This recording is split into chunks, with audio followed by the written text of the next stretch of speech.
I'll marry the next man who walks through that door, the millionaire promised, but when the door... Jessica Thornton Blackwell slammed her fist on the mahogany table so hard the crystal glasses trembled. Her cheeks were flushed with anger, and her brown eyes burned with a determination that made everyone in the dining room of the mansion shrink back. "Enough!" she shouted, rising from her chair and sending her white silk dress swirling around her legs. "I'm tired of you all picking men for me as if I was some object up for sale." Her grandfather, William Thornton, a 78-year-old man with snow-white hair and stern eyes, thumped his cane on the marble floor. Even seated in his wheelchair, he radiated authority. "Jessica, you're 30 years old and still unmarried. Our family needs a responsible heir to carry on the business.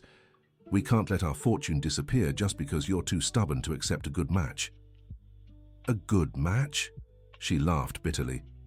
"You mean a man who only wants my money and is willing to treat me like a porcelain doll for the rest of my life?" Aunt Prudence, a 60-year-old woman always impeccably dressed, sighed dramatically as she fanned herself with a lace fan. "My dear, love comes after marriage. Your grandfather is right. Bradley Thompson is from a good family, 28 years old, a lawyer, and he's a bore who only talks about stocks and golf," Jessica interrupted, running her hands through her brown hair, elegantly pinned in a bun. "You don't understand. I won't marry for convenience."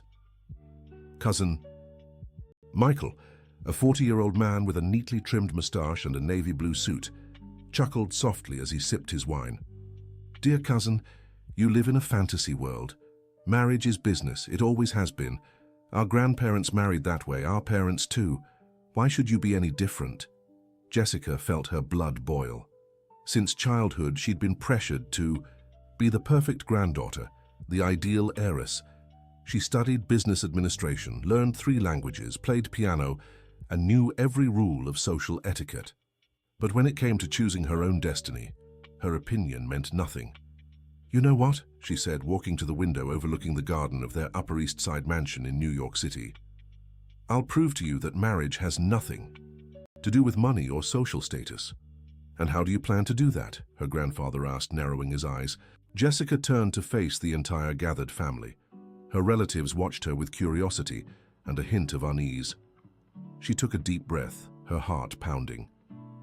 "I'll marry the next man who walks into this room.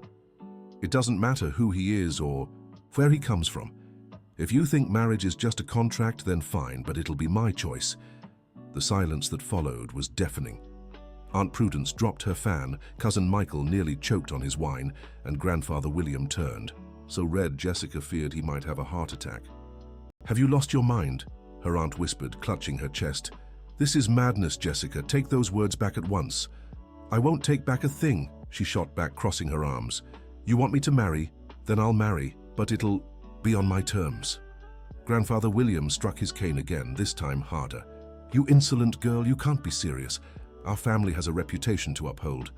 We're one of the most respected families in New York City. And what does our reputation have to do with true love?" Jessica fired back, feeling tears of frustration sting her eyes. Just then, footsteps echoed from the hallway, leading to the dining room. Jessica's stomach twisted. Was it just one of the staff, maybe the housekeeper, Dorothy? Or maybe the driver, Mr. Anthony? "Jessica!" Her grandfather's voice came out deep and threatening. "If you don't take back those words right now, I'll..." But before he could finish the threat, the living room door opened. All eyes turned to the entrance, and what they saw made Aunt Prudence let out a muffled scream, and Cousin Michael drop his wine glass, shattering it on the floor. Standing in the doorway was a man around 50 years old, with disheveled graying hair and beard, wearing old, dirty clothes. A dark green military jacket was tied around his waist over a faded t-shirt.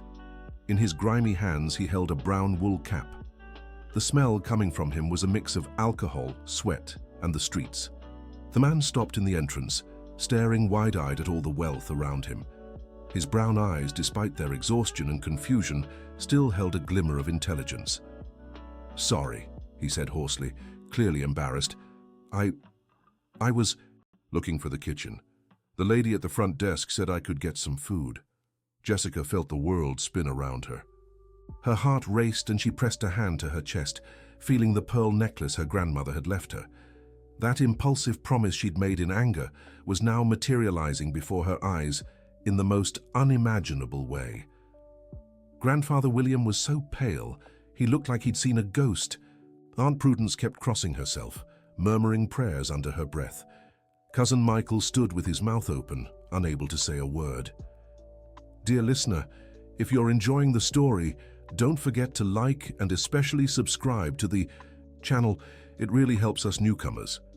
Now continuing, the homeless man, realizing he'd interrupted something important, took a step back.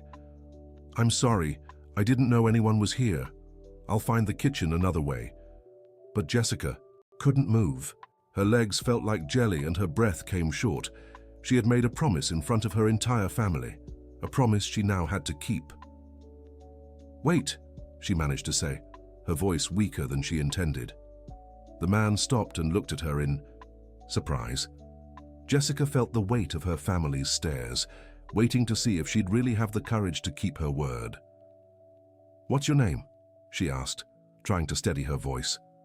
Robert, he replied, confused. Robert Jenkins Miller. But why do you want to know? Jessica closed her eyes for a moment, took a deep breath, and made the decision that would change her life forever. Robert Jenkins Miller, she said, looking straight into his eyes. I'd like to talk to you. Aunt Prudence let out a sharp cry and fainted in her chair. Cousin Michael rushed to help her while Grandfather William shouted, Jessica, stop this madness right now. But she didn't stop. She walked toward Robert Jenkins, who still stood in the doorway, completely bewildered by what was happening. Would you have coffee with me? She asked, extending her hand.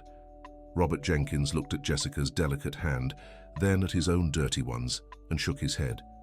Miss, I think you've got the wrong idea. I just came for some food. I can't stay here talking. Please, Jessica insisted, feeling tears well up in her eyes. Just a few minutes. Grandfather William yelled from his wheelchair, Call security! Get this man out of here now! But Jessica turned to him with a determination that stunned everyone. If you call security, I'll walk out of this house right now and never come back. And you can forget about me ever taking over the family business. The silence that followed was tense. The grandfather knew Jessica was his only competent direct heir. Michael was intelligent, but he didn't have the business instinct she had shown since she was young. Losing Jessica would mean watching decades of work unravel. Robert Jenkins remained frozen at the door, not understanding anything that was happening. That beautiful woman, dressed like a princess, was asking to speak with him, a man who had lived on the streets for over 5 years. Miss, he said quietly, I think I'd better leave. You're having family troubles here and I can't get involved. No, Jessica replied, surprising even herself with the firmness in her voice. You're not leaving, not yet. She turned to the family, who stared at her as if she had completely lost her mind. Dorothy, she called loudly. Prepare 2 cups of coffee and bring them to the library. The housekeeper, a 60-year-old woman who had worked for the family for over 20 years, appeared at the kitchen door with wide eyes. She had heard the shouting and knew something very serious was happening. Yes, Miss Jessica, she replied, though clearly confused. Jessica turned back to Robert Jenkins. Will you come with me? Robert Jenkins looked at the young, beautiful woman, then at the family staring at him in horror, and finally at his own dirty, torn clothes. He didn't understand what was happening, but something in the woman's gaze touched him deeply. All right, he said slowly, but just for a few minutes. Jessica smiled for the first time since the argument had begun. She offered her arm to Robert Jenkins, who hesitated before accepting it. As they walked toward the library, leaving behind a stunned family, Jessica had no idea what she would say to this man. She had made an impulsive decision that would change not only her life, but also his. The library of the Thornton mansion was one of the most imposing rooms in the house. The walls were lined with mahogany shelves stretching from floor to ceiling, filled with leather-bound books.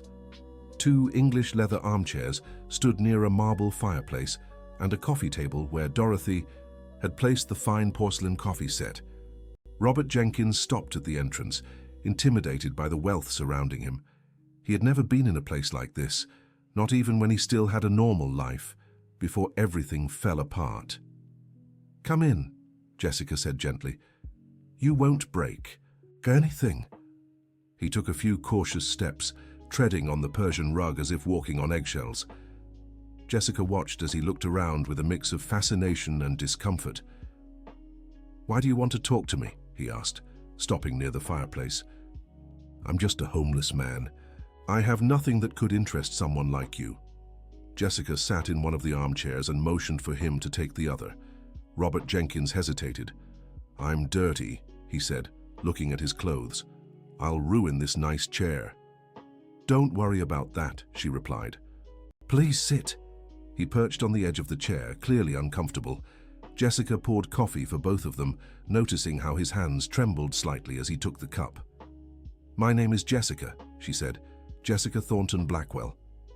"Nice to meet you, Miss Jessica," he replied politely. "But I still don't understand why." "Because I made a promise," she interrupted, "and I need to keep it." Robert Jenkins looked at her in confusion. This woman clearly came from a very wealthy family, but there was something in her eyes he recognized. A sadness, a loneliness he knew well. "What kind of promise?" he asked. Jessica took a deep breath. How could she explain to a complete stranger that she had promised to marry him?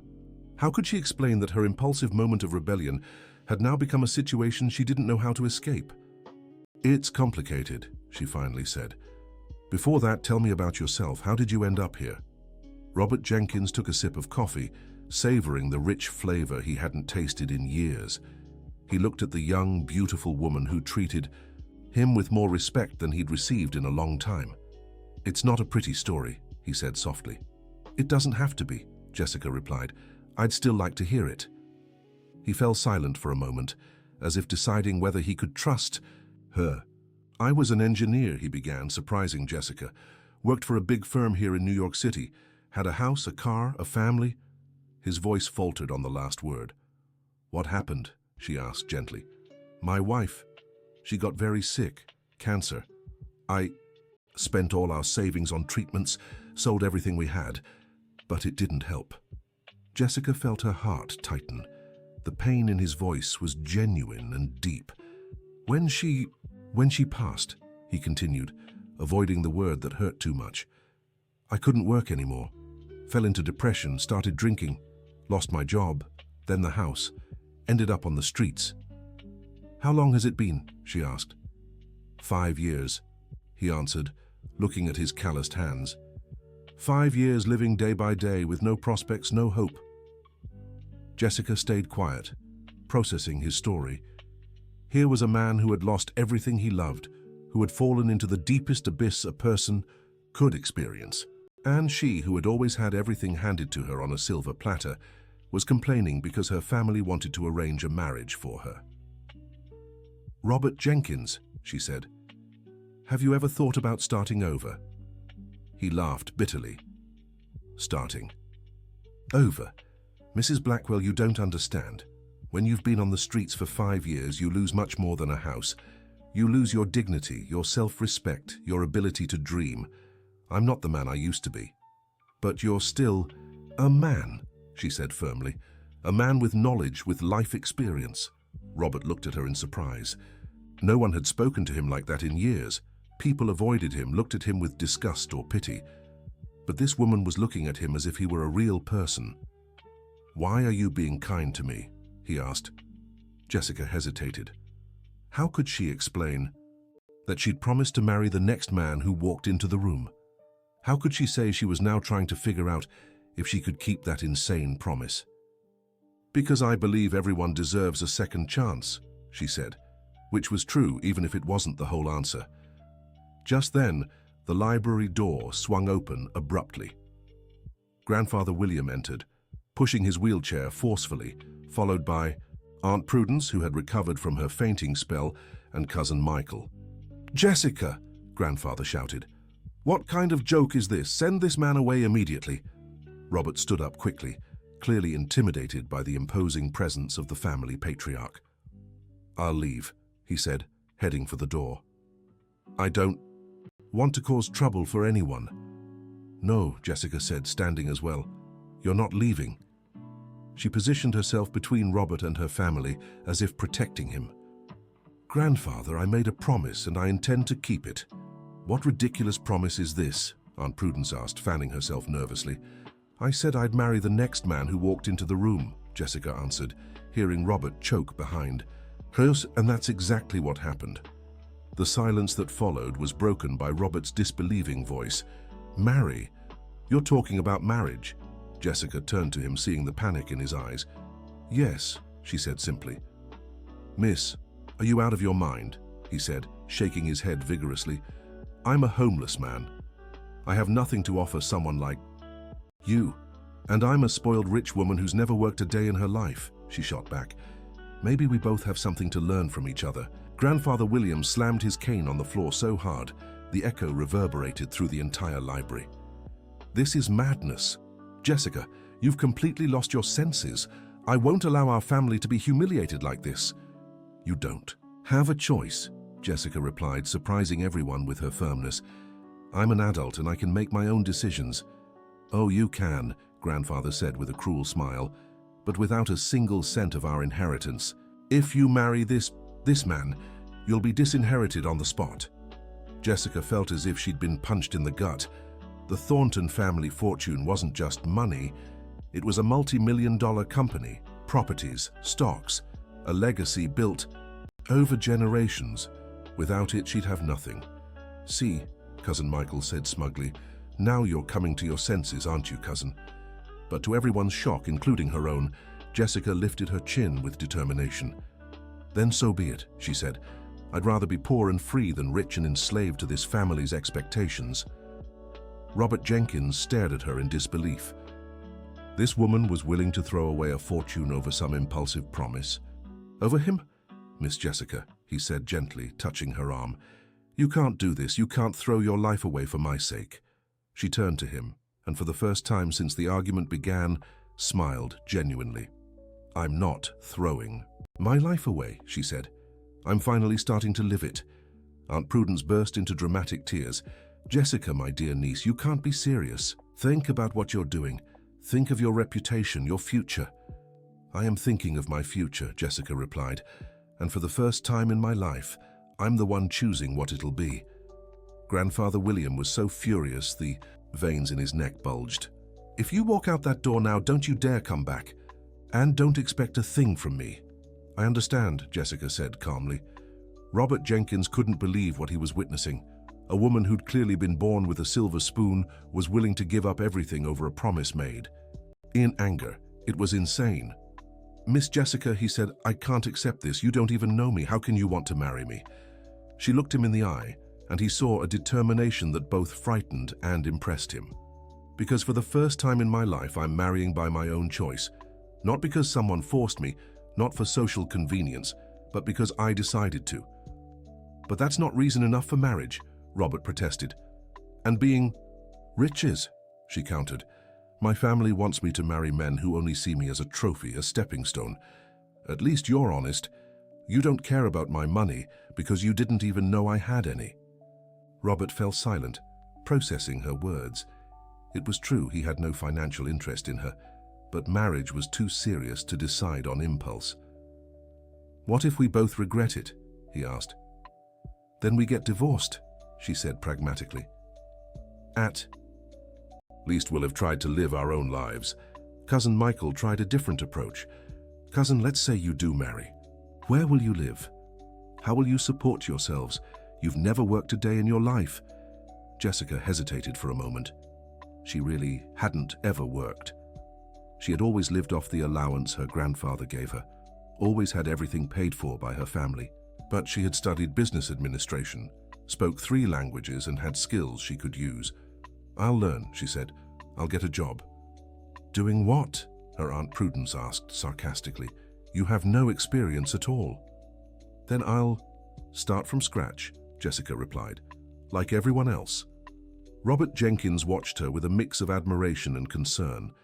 That woman had courage, he had to admit, but she had no idea what it meant to have no money, no place to live, nothing to eat.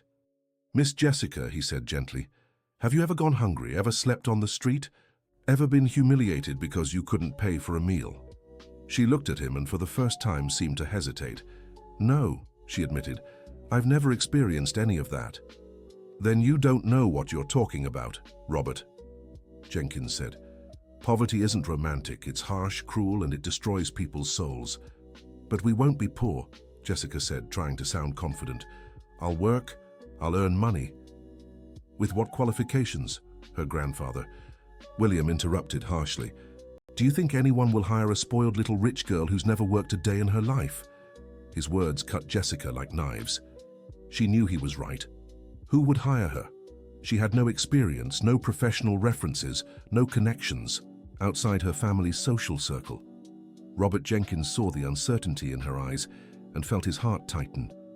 This woman was willing to sacrifice everything for a promise, but had no idea of the real consequences. Miss Jessica, he said quietly, maybe we should think this through. Marriage is too important a decision to make on impulse. Jessica felt as if the ground were opening beneath her feet. Even Robert Jenkins was trying to dissuade her. She looked around the library, at all the books she'd read, at all the wealth she'd always taken for granted, and for the first time in her life, she felt utterly lost. You're right, she said, her voice trembling.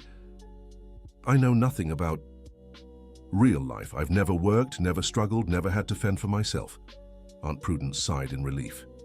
Thank goodness you're coming to your senses, my dear. But Jessica lifted her head again, and the spark of determination returned to her eyes. But that doesn't mean I'll give up, she said. It means I'll have to learn. Learn what?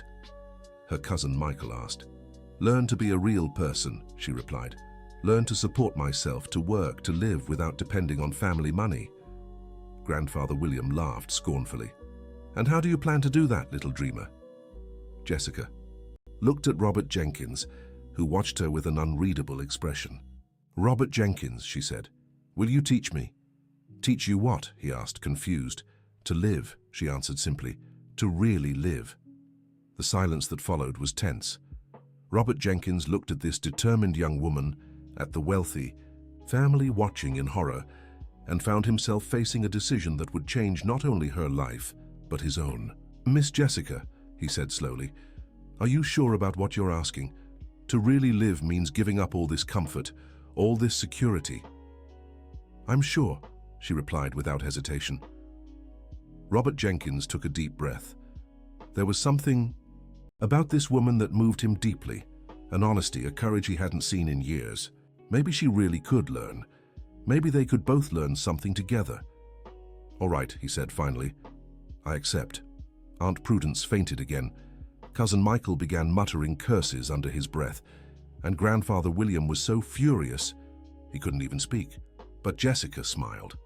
For the first time in her life, she had made a decision that was truly her own. And even if she didn't know what the future held, she was ready to find out. So it's decided, she said, offering her hand to Robert Jenkins. We'll get married. He looked at the delicate hand extended toward him, then at his own face reflected in the library mirror. A 50-year-old man with a scruffy grey beard and unkempt hair, dirty clothes, and a ruined life. And her, a 30-year-old woman, beautiful, wealthy, educated, with her whole life ahead of her. Miss Jessica, he said, I need you to understand something. I'm not the man I used to be. The streets changed me, left marks that may never fade. I have problems, addictions, traumas. And I'm afraid, she interrupted, afraid to step out of my comfort zone, afraid I won't be able to support myself, afraid to discover I'm truly useless like my family says. But I want to try. Robert Jenkins looked at her for a long moment. There was sincerity in her words, a vulnerability he recognized in himself. Then let's try, he said, squeezing her hand. The Thornton family watched in silence as the two walked out of the library hand in hand. They didn't know this would only be the first of many battles Jessica and Robert Jenkins would face together. As they walked through the mansion's halls, Jessica felt a mix of fear and anticipation. She had burned every bridge with her family, given up a life of luxury and security for a promise made on impulse. But for the first time in her life, she felt truly free.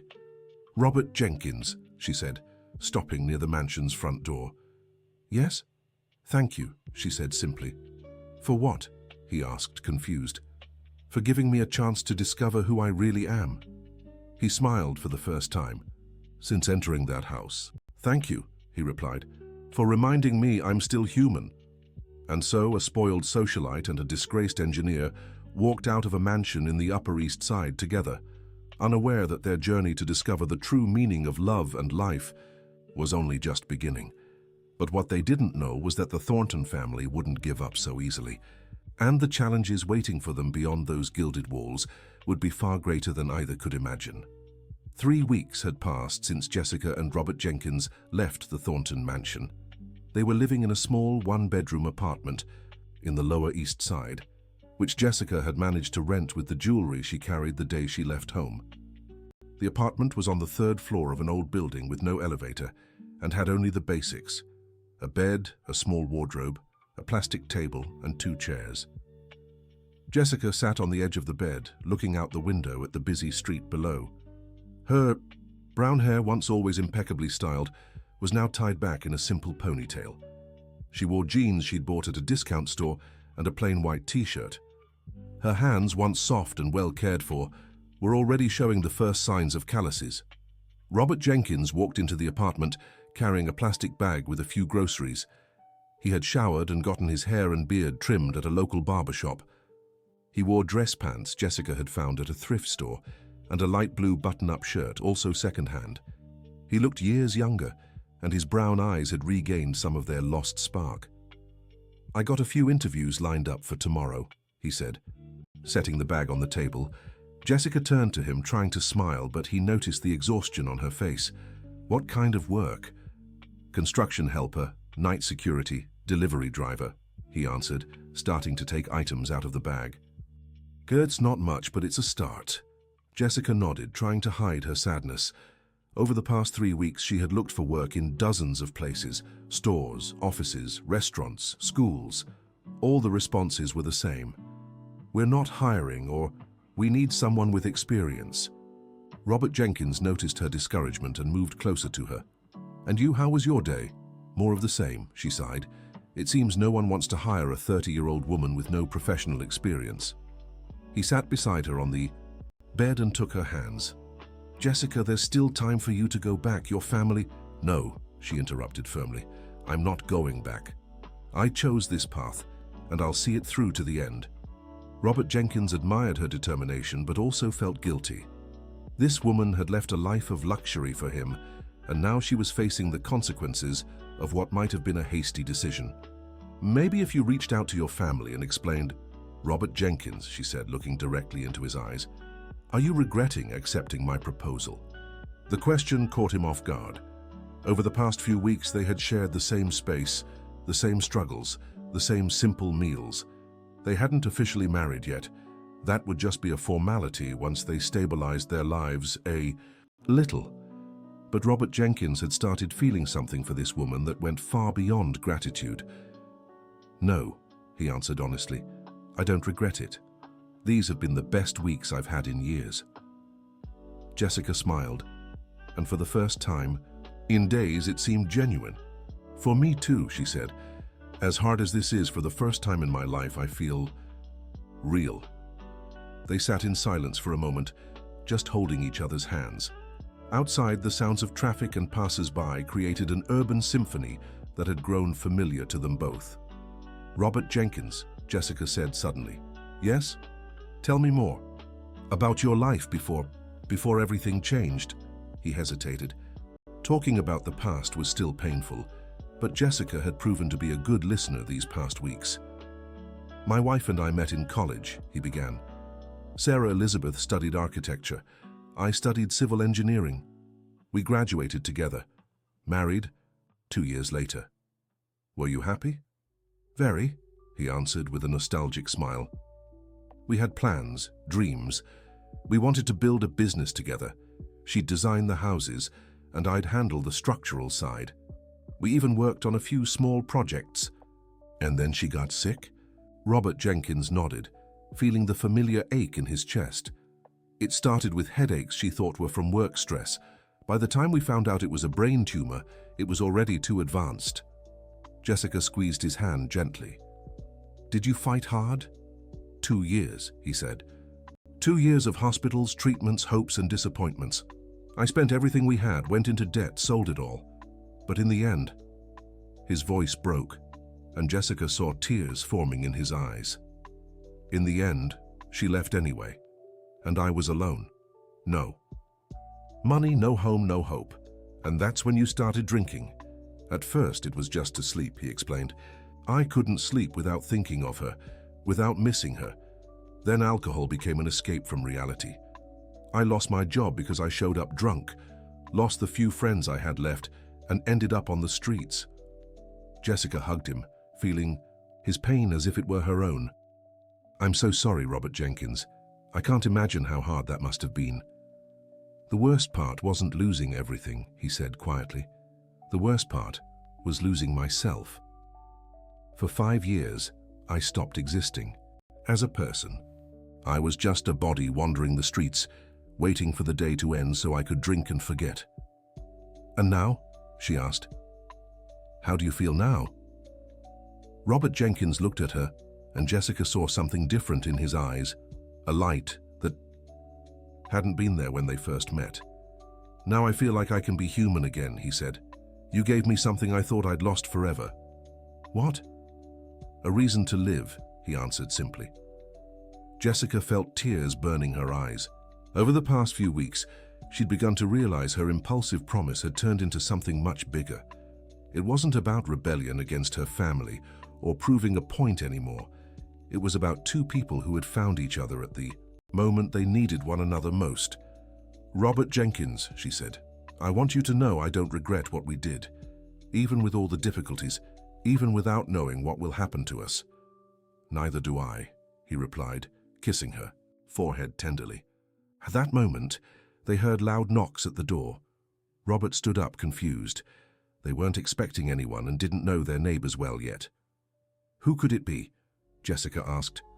"I don't know," he answered, walking to the door to... "Who is it? Police, open up!" Jessica's blood ran cold. "Police, why?" They hadn't done anything wrong. Robert opened the door and faced two plainclothes officers. One of them, a tall man around 40, flashed his badge. "Detective Wilson," he introduced himself. "This is Officer Brown. May we come in?" "Of course," Robert replied, still puzzled. "Did something happen?" The officers stepped into the small apartment and glanced around, clearly assessing the place. "Are you Robert Jenkins Miller?" the detective asked. "Yes, I am. Why? And is this Jessica Thornton Blackwell?" Jessica rose from the bed, her heart racing. "Yes. But why do you want to know?" The detective exchanged a look with Officer Brown before answering. "We received a report that Mr. Robert Jenkins was holding you against your will." The silence that followed was absolute. Jessica and Robert stared at each other, stunned. "Against my will," Jessica repeated. "Who made this report?" "I can't disclose the informant's identity," the detective replied. "But the claim is that Mr. Robert Jenkins has been blackmailing or threatening you to stay with him." Robert felt anger rise in his throat. "That's a lie. I would never do such a thing." "Calm down, Mr. Jenkins," Officer Brown said. "We're just here to verify the report. Ms. Blackwell, are you here of your own free will?" "Of course I am," she answered indignantly. "This accusation is ridiculous." "You're not being coerced in any way?" "No. I chose to be here."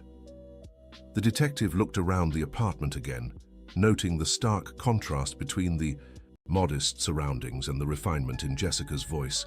"Ms. Blackwell, you come from a wealthy family, don't you?" "Yes, but that has nothing to do with..." "And you left everything to live here with Mr. Robert Jenkins?"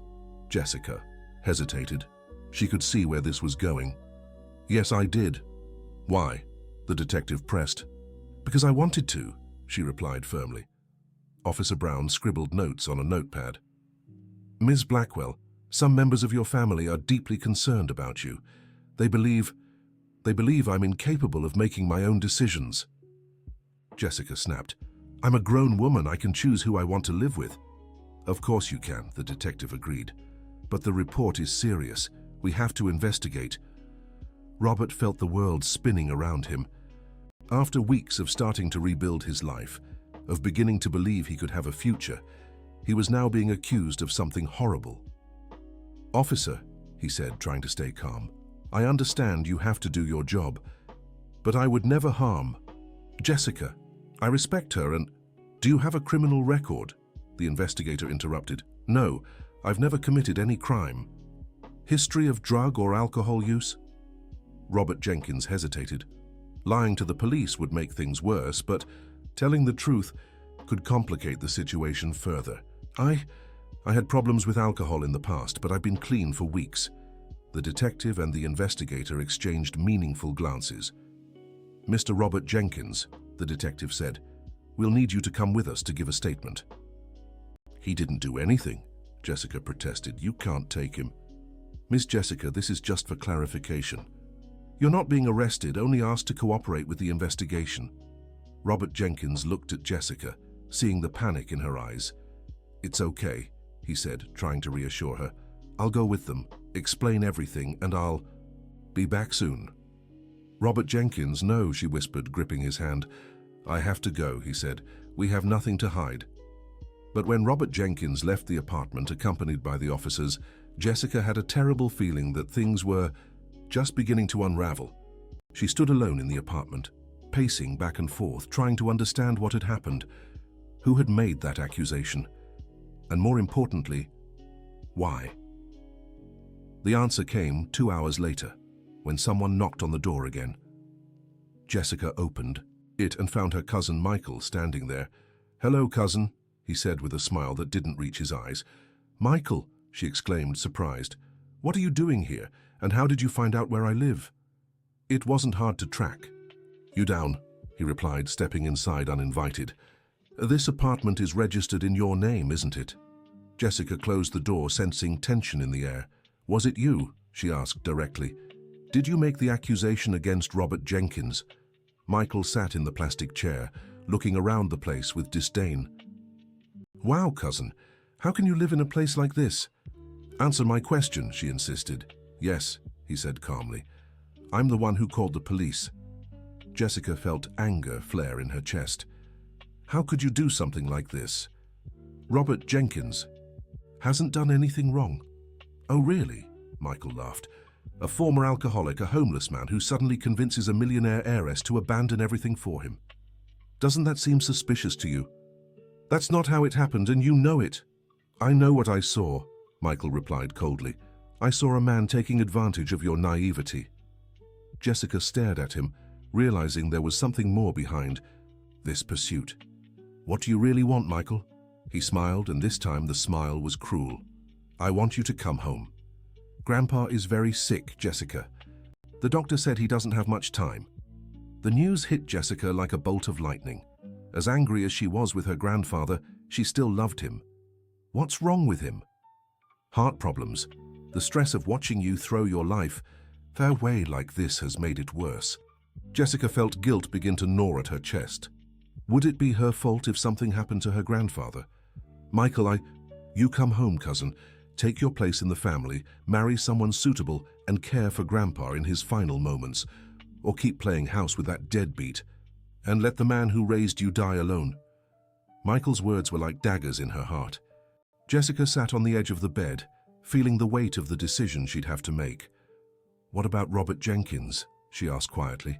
"Forget that man. He's not from your world, and he never will be." "You're fooling yourself if you think this can work." "You don't understand," Jessica said, tears in her eyes. "I love him."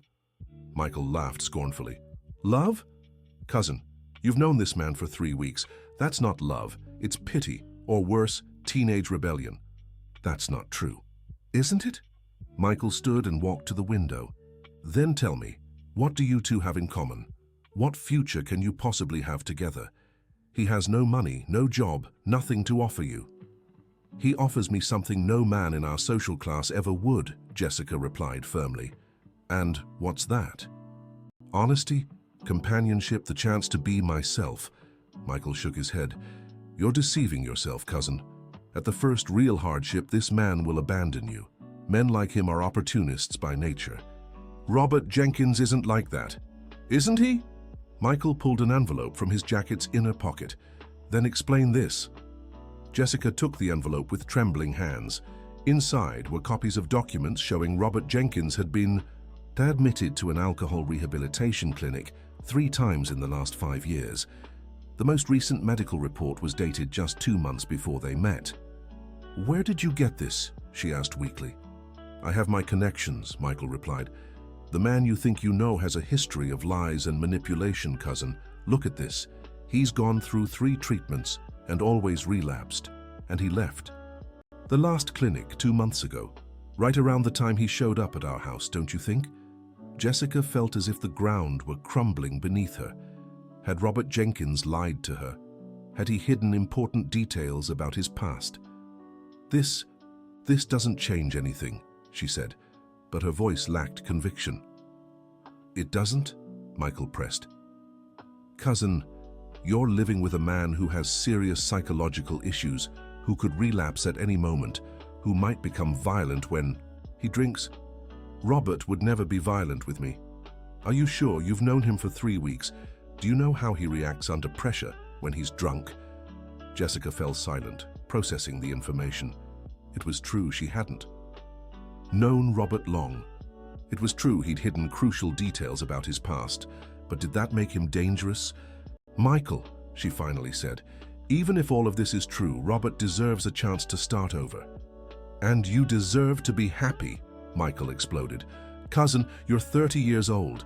This is your last chance to make a good marriage, to have children, to build a real family. You're throwing your life away on a man you barely know." The words echoed through the small apartment, and Jessica felt the weight of all the uncertainties she'd tried to ignore these past weeks. What if Michael was right? What if she was making a terrible mistake? Dear listener, if you're enjoying the story, don't forget to like and subscribe to the channel. It really helps us newcomers. Now, back to the story. Just then, the apartment door opened and Robert Jenkins walked in, looking exhausted. He froze when he saw Michael, and the tension in the room became palpable. "What's he doing here?" Robert asked, glancing from Jessica to Michael. "I came to take my cousin home," Michael said coldly. "Back where she belongs." Robert looked at Jessica, who was still clutching the documents with shaking hands. He immediately recognized what they were. "Jessica," he said softly, "I can explain." "Can you?" she asked, tears in her eyes. "Can you explain why you never told me you'd been in rehab 3 times? Why you didn't say you left the last one just 2 months ago?" Robert felt his heart sink. He had feared this moment would come, but he hoped to have more time to build a solid foundation of trust with Jessica before revealing all the painful details of his past. "I was going to tell you," he said, "but I was afraid you'd judge me, that you'd leave before even getting to know me." "And I had every reason to be afraid," Michael interrupted. "Look at her now. You lied to her from day one." "I didn't lie," Robert Jenkins protested. "I just didn't tell her everything at once." "That's the same thing," Jessica said, standing up from the bed. "Robert Jenkins, how can I trust you if you hide important things about your life?" "Because everyone deserves a second chance," he pleaded. "Jessica, yes, I've been to rehab. Yes, I've relapsed before, but this time is different." "That's what all addicts say," Michael remarked coldly. Robert Jenkins glared at him. "And you? What are you doing here? What's your interest in destroying our relationship?" Michael smiled. "My interest is protecting my cousin from a mistake she'll regret for the rest of her life." "Your interest is the family inheritance," Robert shot back. "If Jessica marries me, you're 1 step closer to being the next heir." The accusation hit hard. Michael flushed with anger, but Jessica saw truth in Robert's words. "Is it true, Michael?" she asked.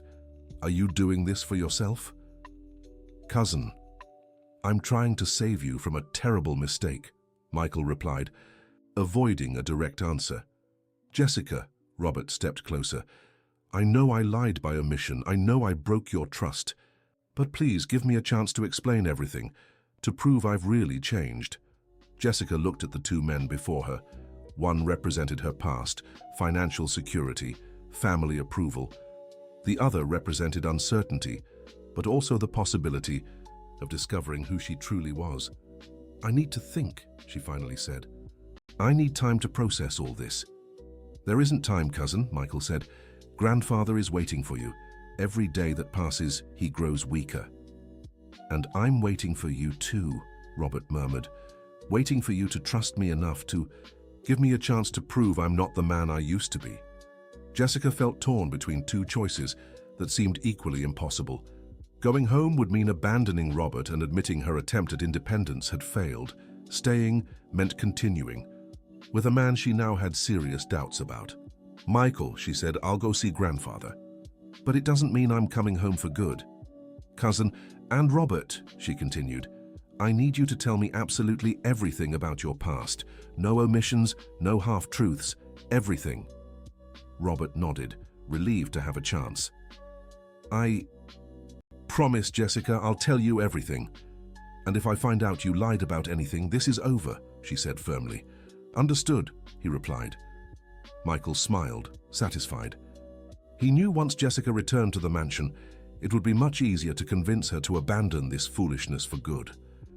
"Let's go then," he said. "The car is waiting downstairs." Jessica grabbed her purse and headed for the door, but stopped and turned back to Robert. "I'll come back tomorrow," she said, "and when I do, I want to hear the whole truth." "I'll be waiting," he answered. After they left, Robert collapsed onto the bed, emotionally drained. He knew he'd made a mistake by not telling Jessica the full truth from the start.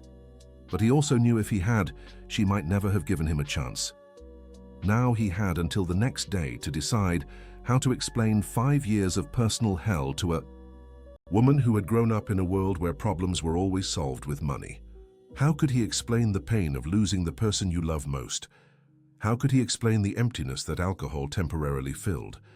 How could he explain the humiliation of living on the streets, of being treated as less than human? He looked out the window at the busy street and wondered if Jessica would really return the next day, or if that had been her gentle way of saying goodbye. Meanwhile, in the car taking them back to the Upper East Side, Jessica stared out the window in silence. Michael tried to make conversation, but she only answered in monosyllables. "Cousin, you made the right decision," he finally said. "Did I?" she asked without looking at him. "Of course. Now you can see things more clearly. Away from that man's influence." Jessica turned to face him. "Michael, answer me honestly. Are you doing this for me or for yourself?" He hesitated for a moment. "For you, of course. You're my cousin. I care about you." "And what if I decide to go back to Robert Jenkins?" "You won't," he said confidently. "When you get home, when you see Grandpa, when you remember who you really are, you'll realize this was just a temporary phase." Jessica didn't respond, but deep down she wasn't so sure. In the 3 weeks she had spent with Robert Jenkins, she had experienced an emotional intensity she had never felt before. She had felt useful, needed, alive in a way her family's money had never made her feel. But the revelations about his past had shaken her deeply. How could she build a relationship based on trust if the foundation was already cracked? The car stopped in front of the Thorntons' mansion, and Jessica felt a wave of nostalgia as she saw the house where she had grown up. The perfectly manicured gardens, the imposing facade, the security and stability that place represented. Dorothy, the housekeeper, opened the door before they even rang the bell. Her eyes filled with tears when she saw Jessica. "Miss Jessica," she exclaimed, hugging her tightly. "I've missed you so much." "I've missed you too, Dorothy," Jessica replied, realizing just how true it was. "Your grandfather is waiting for you in the library," the housekeeper said. "He's barely left since you went away." Jessica walked through the familiar halls, feeling a mix of relief and guilt. Here was all the comfort she had left behind, all the security she had traded for a small apartment in the Lower East Side. She found Grandpa William sitting in his wheelchair near the fireplace, staring into the flames. He looked noticeably thinner and paler than the last time she had seen him. "Grandpa," she said softly. He turned, and his eyes filled with tears when he saw her. "My dear girl," he said, opening his arms. Jessica rushed to him and hugged him, feeling how fragile he had become. "I'm sorry, Grandpa. I'm sorry for leaving like that." "No, my dear, I'm the one who's sorry for being so hard on you. I just wanted to protect you." They held each other for several minutes, both crying silently. "How are you feeling?" she asked, pulling back to look at him properly. "Better now that you're home," he replied. "Jessica, these weeks have been the worst of my life. I thought I had lost you forever." "You didn't lose me, Grandpa. I'll always be your granddaughter. And I'll always worry about you," he said. "That's why I'm asking, forget that man. Come home, take your place in the family." Jessica sighed. She had expected Grandpa to start pressuring her immediately, but it still hurt to hear. "Grandpa, it's not that simple." "Why not?" he asked. "You came back. That's already a sign you realized you made a mistake. I came back to see you to make sure you're okay, but that doesn't mean I'm going to abandon Robert Jenkins." Her grandfather's face hardened. "Jessica, that man lied to you. He hid important details about his past." "How do you know that?" "Michael told me everything. The man is an addict, Jessica. He could relapse at any moment." "Everyone deserves a second chance, Grandpa. You've always taught me that." "Yes, but not at the expense of your happiness," he snapped, then broke into violent coughing. Jessica panicked and rushed to help him. "Grandpa, are you okay?" He caught his breath slowly but was clearly shaken. "I'm fine," he said, though his voice was weak. "Jessica, I don't have much time left. The doctors were very clear about that." The words hit Jessica like a punch to the gut. "Don't say that. It's the truth, my dear. And before I go, I need to be sure you'll be all right. That you'll have a stable and happy life." "But I am happy, Grandpa. Living in a tiny apartment with no money with a man you've known for 3 weeks?" he asked. "Is that happiness or an illusion?" Jessica fell silent. It was a question she'd asked herself many times these past weeks. "Grandpa, I know our situation isn't ideal, but for the first time in my life, I feel real. Like I'm living my own life, not the one others planned for me. And if it goes wrong, if this man disappoints you, then I'll face the consequences," she replied, "but at least they'll be the consequences of my choices." Her grandfather studied her for a long moment, and Jessica saw something. In his eyes she hadn't seen before, respect. "You've grown up," he finally said. "Grown up? These weeks have changed you. You're stronger, more determined. I still think you're making a mistake, but I admire your courage." Jessica smiled, relieved. "Does that mean you'll support me?" "It means I'll try to understand," he answered, "but on one condition." "What?" "You introduce me to this man properly. I want to meet him, see for myself what kind of person he is." Jessica hesitated. Robert Jenkins would be intimidated by her grandfather's imposing presence, and her grandfather would undoubtedly be tough on him. "Grandpa, do you promise you'll give him a real chance?" "I promise I'll be fair," he replied, "but he'll have to prove he deserves you." "All right," Jessica agreed, and I'll talk to him." That night, Jessica had dinner with her family, slept in her old princess bed and bathed in her marble tub. All the luxury she'd left behind was there, hers again. But she couldn't sleep. She lay staring at the ceiling, thinking of Robert Jenkins alone in that tiny apartment, thinking about the revelations of his past, thinking about the decision she'd have to make. The next day, as promised, she returned to the apartment in the Lower East Side. Robert Jenkins was waiting for her, tension visible on his face. "You came back," he said, as if he hadn't believed it would happen. "I promised I would," she replied, "and now I want you to keep your promise too." Robert Jenkins nodded and gestured for her to sit. "Where do you want me to start?" "From the beginning," she said. "From the moment Sarah Elizabeth left." He took a deep breath and began. He spoke about the first months after his wife left, when he still tried to keep a normal life. He talked about the first time he drank to sleep, how alcohol quickly became an escape from a reality too painful to face. He told her about losing his job, the friends who drifted away, the first night he spent on the streets. He spoke about the years of gradual decline, about the times he tried to stop drinking and relapsed, about the 3 stints in rehab clinics. "Why did you leave the last clinic?" Jessica asked. "Because I thought I was cured," he answered honestly. "The treatment had worked. I'd been sober for 3 months. But when I left and realized I had nowhere to go, no one waiting for me, that my life was still empty, the temptation to drink came back." "And did you drink?" Robert Jenkins hesitated for a moment. "Yes," he admitted. The night before I showed up at your house, I had been drinking. Not much, but I had. Jessica felt as if she'd been slapped in the face. Were you drunk when we met? Not drunk, he quickly clarified, but I had been drinking a few hours earlier. I was looking for food on the street when someone told me your family sometimes gave meals to those in need. And since then, have you had anything to drink in these 3 weeks? Robert Jenkins looked her in the eye, knowing his answer would determine their future. No, he said. Since the day we met, I haven't touched a drop. Why? What changed? You, he answered simply. You gave me something to live for, a reason to be better than I was. Jessica stayed silent, processing everything she'd heard. Robert Jenkins hadn't just omitted details. He had built their first impression on a lie. He'd been under the influence when they met. Robert Jenkins, she finally said, how can I believe you won't relapse? How can I be sure that when things get hard you won't turn back to drinking? You can't, he answered honestly. I can't give you that guarantee, Jessica. Alcoholism is a disease that never fully goes away. All I can promise is that I'll fight it every day.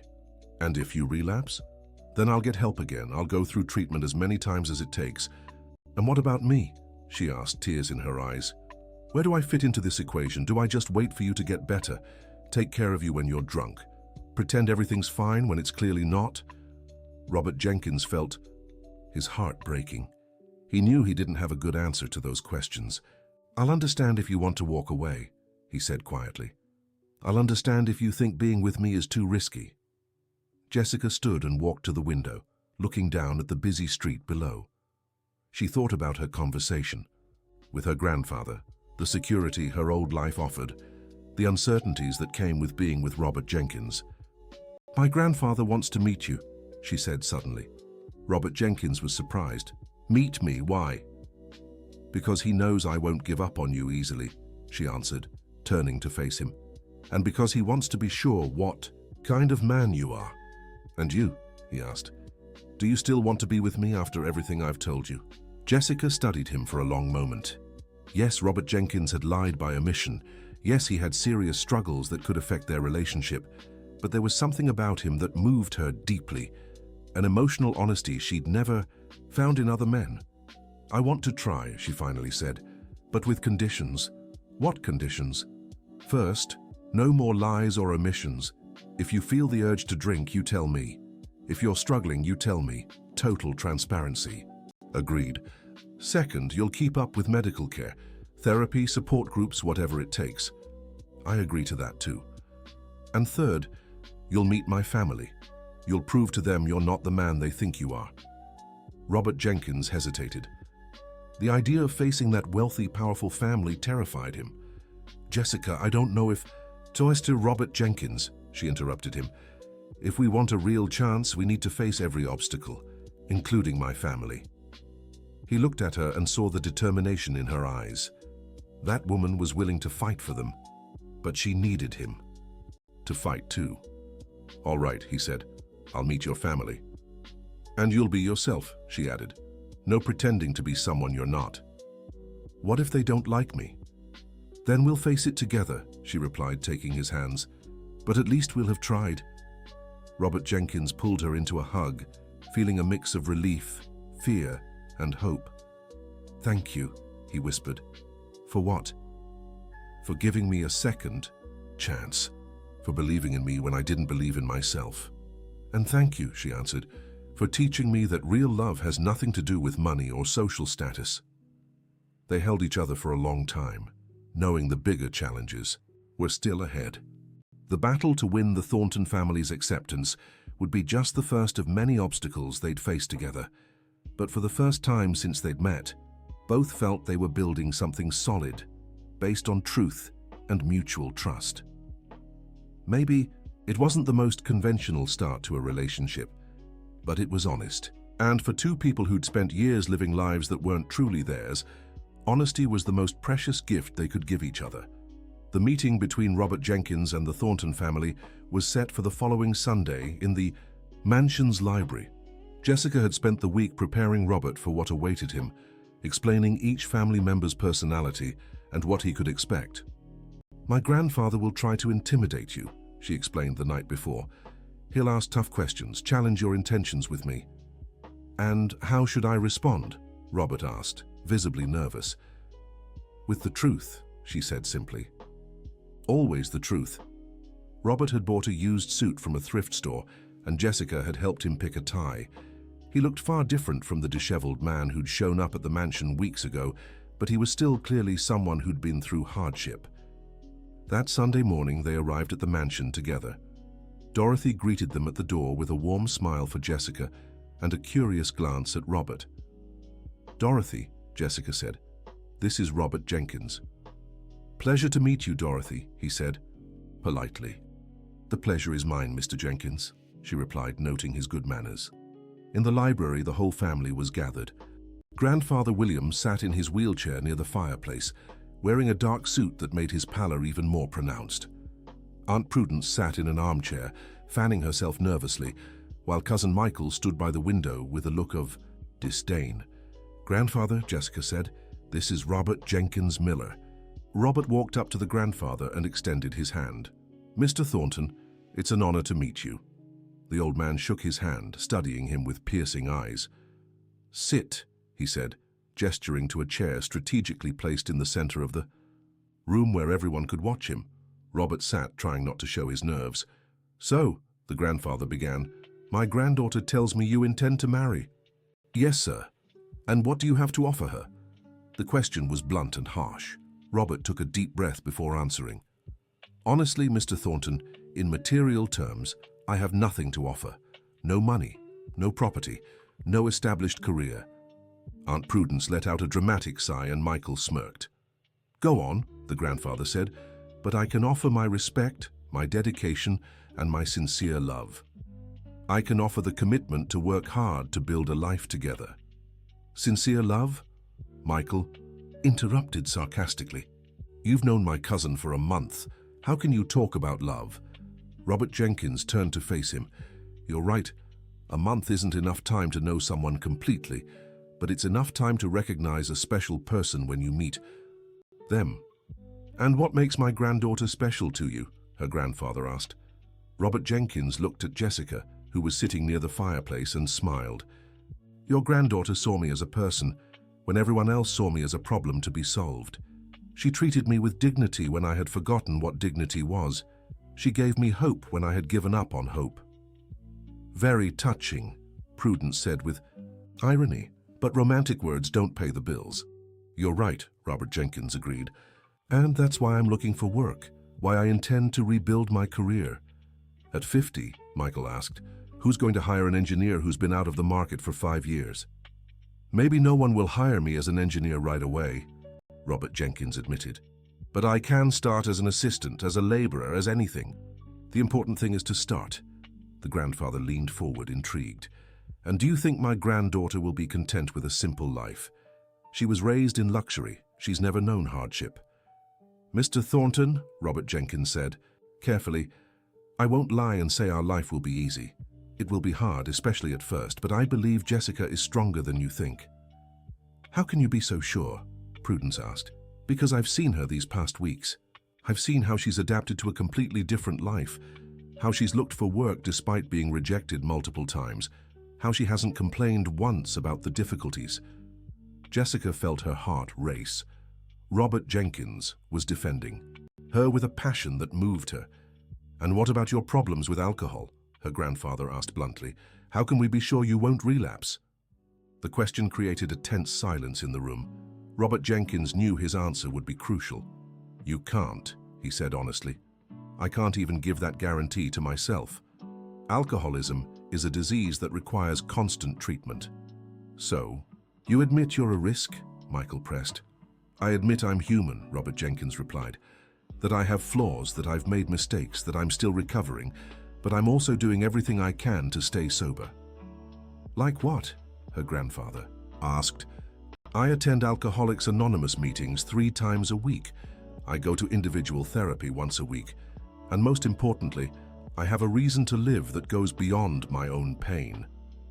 "What reason is that?" Prudence asked. Robert Jenkins looked directly at Jessica. "Her," he said simply.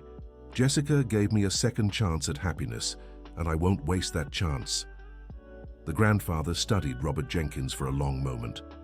There was something in the man's sincerity that impressed him, even against his will. "Robert Jenkins," he said, "I'll be frank with you. I don't approve of this relationship. I think you're too different, that you come from opposite worlds."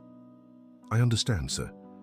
But," the grandfather continued, "my granddaughter seems determined to take this path, and she's grown up. She's become an independent woman these past weeks." Jessica looked at her grandfather in surprise. "Does that mean—" "It means I won't try to stop you anymore," her grandfather said, "but I also won't make things easy." "What do you mean?" Michael asked, clearly displeased. "Jessica," her grandfather addressed her, "if you want to take this path, you'll have to walk it alone. You won't receive financial help from the family, no economic support." "I understand," Jessica said, "but," she added with a small smile, "the doors of this house will always be open for you, and for him too, if he proves he deserves it." Robert Jenkins felt a wave of relief. It wasn't full approval, but it wasn't outright rejection either. "Thank you, Mr. Thornton.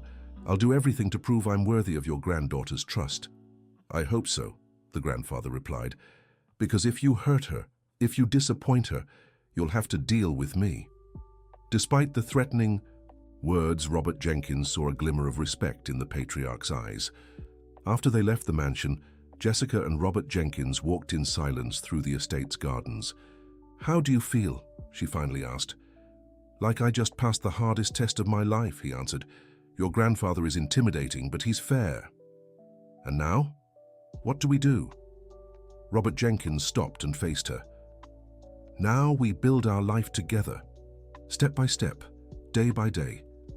It won't be easy." "No," he agreed, "but it'll be worth it." They kissed there in the gardens of the Thornton mansion, sealing a commitment that went far beyond an impulsive promise made in anger. It was the promise of two people who had chosen to build something new together, despite all the difficulties and uncertainties. But what they didn't know was that the real challenges were still to come, and that their cousin Michael, far from giving up on his plans, was just waiting for the right moment to make his next move. 2 weeks after the meeting at the mansion, Jessica and Robert Jenkins were starting to find their rhythm. Robert had gotten a job as a construction assistant at a small firm.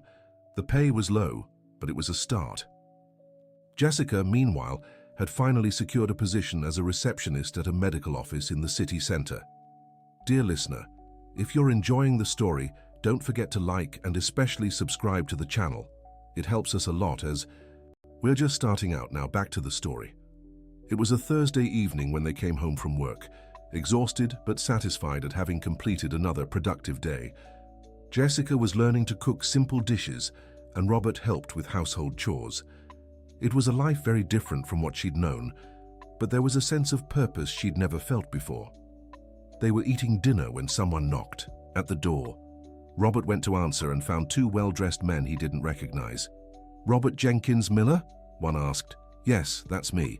How can I help you?" "We're from the law firm Patterson and Associates. We have a document to deliver. To you." Robert took the envelope, confused, and closed the door. Jessica approached, worried. "What is it?"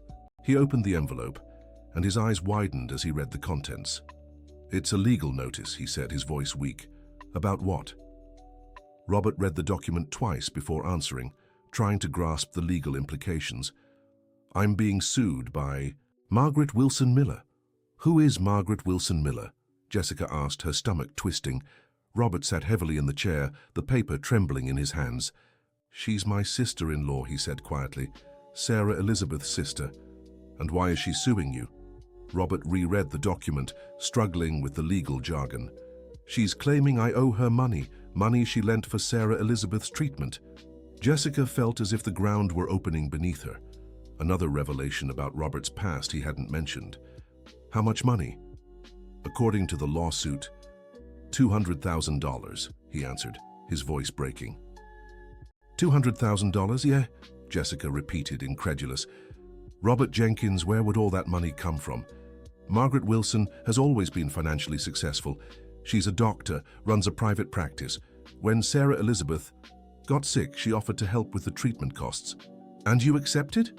Of course I accepted, Robert Jenkins exploded, rising from his chair. My wife was slipping away. I would have done anything to save her. But why didn't you tell me about this debt? Robert Jenkins ran his hands through his hair, clearly desperate. Because I thought she'd given up on collecting. When Sarah Elizabeth passed. When I ended up on the streets, Margaret Wilson never mentioned the money again. I assumed she'd written it off as a loss. But did you sign any documents, any contracts? Robert Jenkins tried to recall the details of those painful, chaotic days. Yes, I signed some papers, but I was desperate, Jessica. All I could think about was saving my wife. I didn't read what I was signing properly.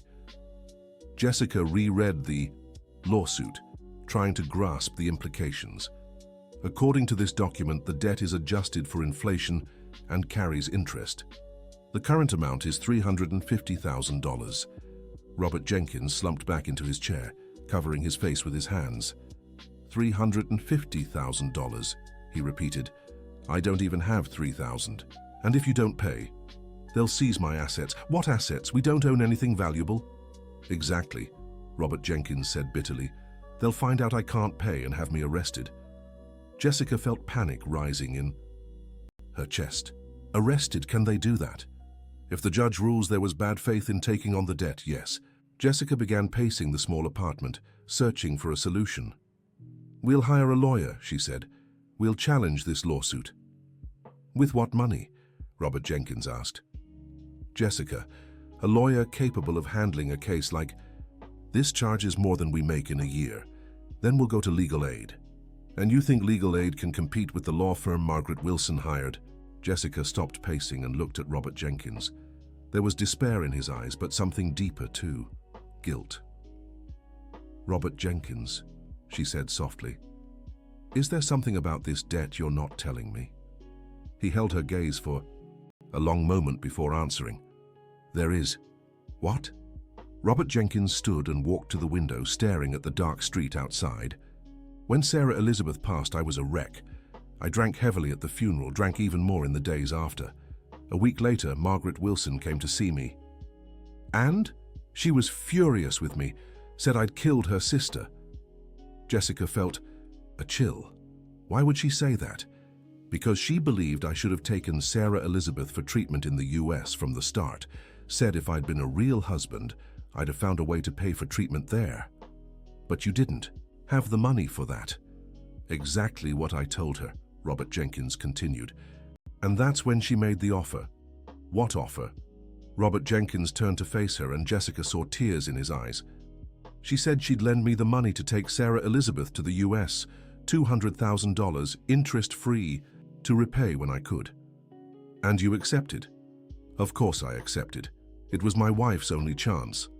But you said Sarah Elizabeth had already passed when this happened. Robert Jenkins lowered his head, and Jessica sensed there was more. Robert Jenkins, she pressed. Sarah Elizabeth hadn't passed yet, he whispered. She was hospitalized in critical condition, but still alive. Jessica felt as if she'd been punched in the stomach. What happened? I took the money. I made all the arrangements to take Sarah Elizabeth to a hospital in Boston. But the day before the trip, his voice faltered. What happened the day before the trip? Jessica asked, dreading the answer. I drank, he admitted. I drank because I was scared, because I didn't know if it would work, because I was desperate. And when I woke up, it was too late. Too late how? Sarah Elizabeth had gotten worse overnight. She passed away in the early hours while I was at home, drunk. The silence that followed was deafening. Jessica tried to process what she'd just heard. Robert Jenkins had received money to save his wife, but was too drunk to be with her in her final moments. And the money? She asked.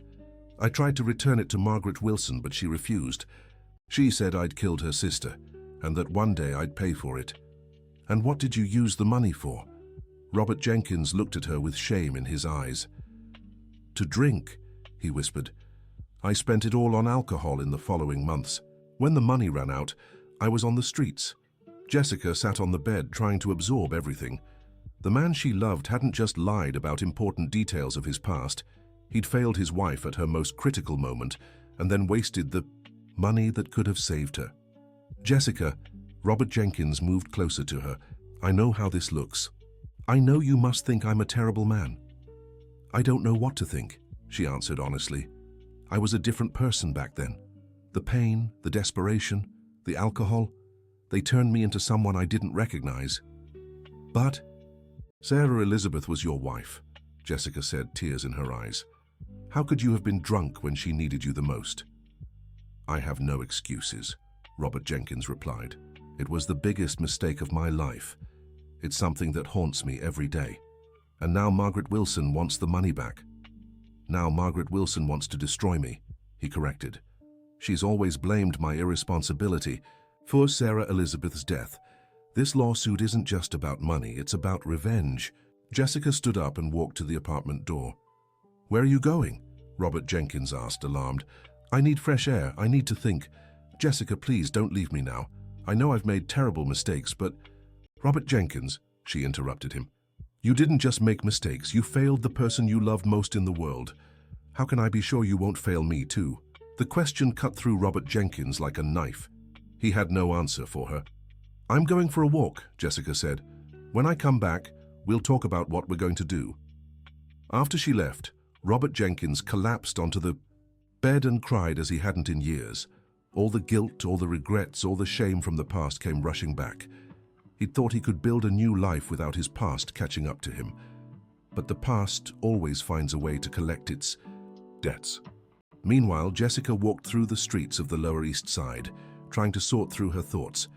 In just a few weeks, she'd learned that Robert Jenkins was a former alcoholic, that he'd hidden important details about his past, and now that he'd failed his wife at the most critical moment of her life. Was she getting involved with a man she couldn't trust? Could she build a solid relationship with someone who had so many unresolved demons? But at the same time, she remembered the tender moments they'd shared, how he treated her with respect and affection, how hard he was trying to rebuild his life. Did everyone deserve a second chance? Or were some mistakes too big to forgive? When she returned to the apartment 2 hours later, she found Robert Jenkins sitting at the table with several papers spread out in front of him. What's all this? She asked. I'm trying to understand the case better, he replied without looking up, trying to see if there's any way to dispute the debt. And is there? Not many options, he admitted. The contract I signed is very clear. I received the money and committed to paying it back. Jessica sat in the chair beside him. Robert Jenkins, answer me one thing. If you could go back in time, would you do things differently? He stopped reading the papers and looked at her. I'd do everything differently, he said firmly.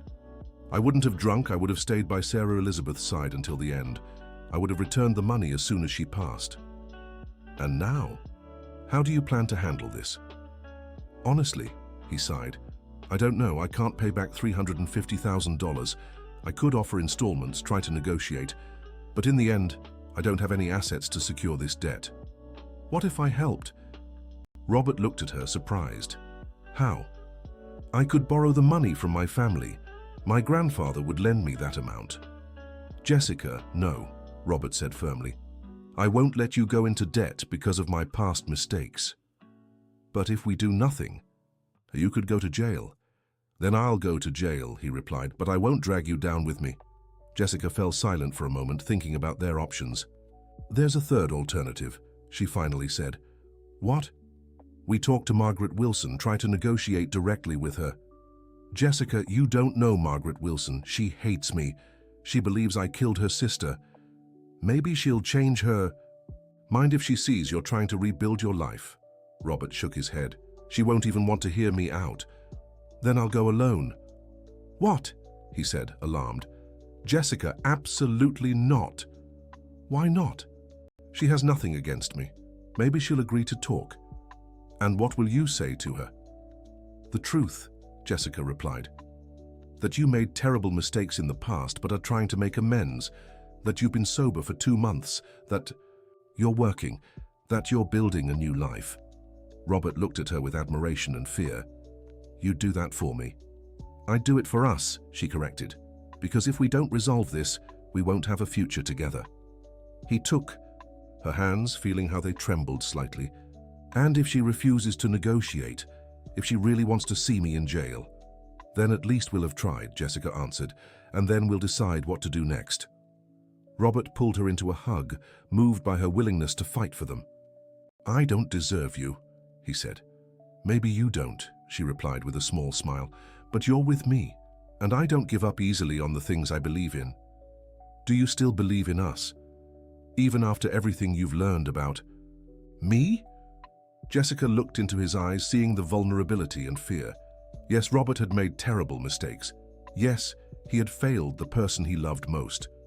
But she also saw a man who was genuinely trying to make amends, who was facing his responsibilities instead of running from them. I believe in second chances, she said finally, and I believe you can be better than you were in the past. What if I disappoint you too? Then we'll deal with it when it happens, she replied pragmatically. But for now, let's focus on solving this one problem. They spent the rest of the night planning how to approach Margaret Wilson. Robert gave her all the information he had about his sister-in-law, where she worked, where she lived, her schedule. It wouldn't be easy to get a conversation with her, especially considering the hatred she felt for Robert.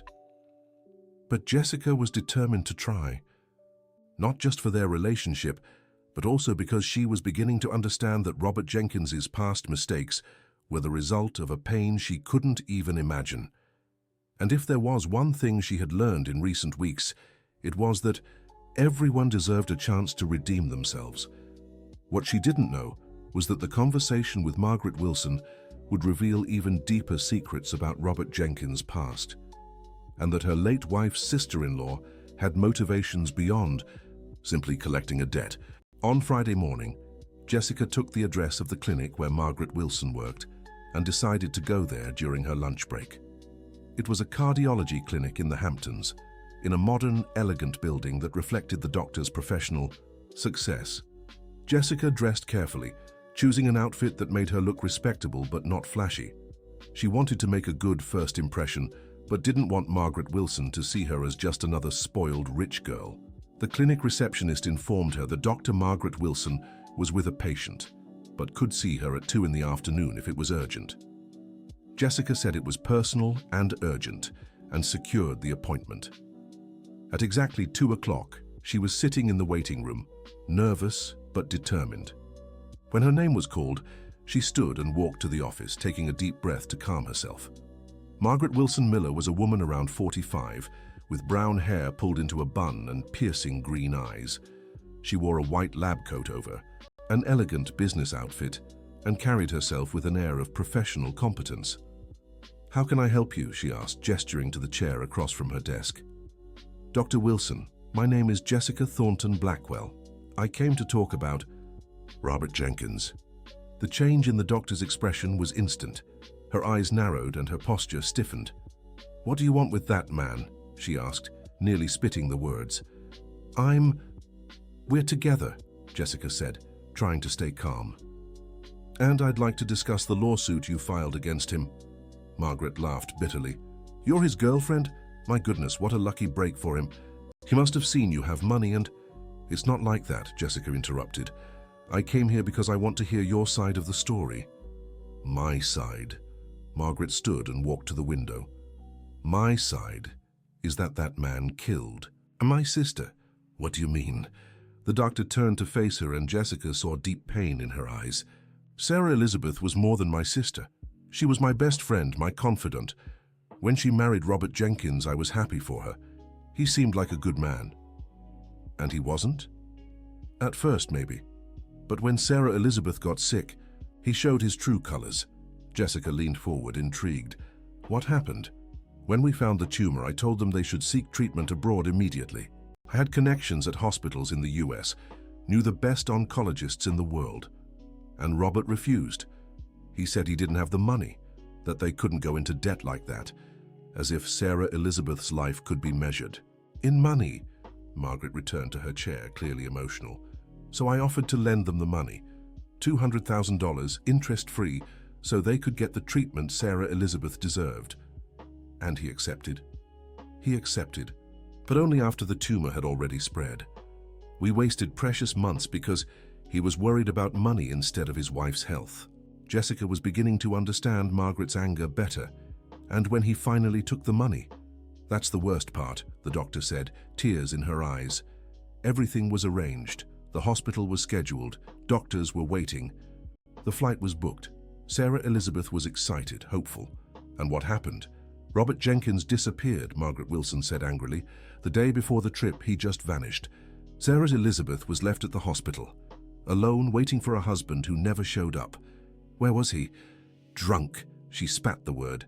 Completely drunk in some bar, while my sister was hospitalized, scared, waiting for him. Jessica felt her heart tighten. Robert Jenkins had mentioned drinking the day before the trip, but he hadn't said he disappeared entirely. Did Sarah Elizabeth leave alone? She asked softly. Sarah Elizabeth left calling his name, Margaret Wilson said, her voice breaking. I was holding her hand when she passed, and she kept asking for Robert Jenkins. She wanted to know where he was. The silence that followed was heavy. Jessica tried to imagine the pain of a woman dying while searching for the husband who should have been by her side.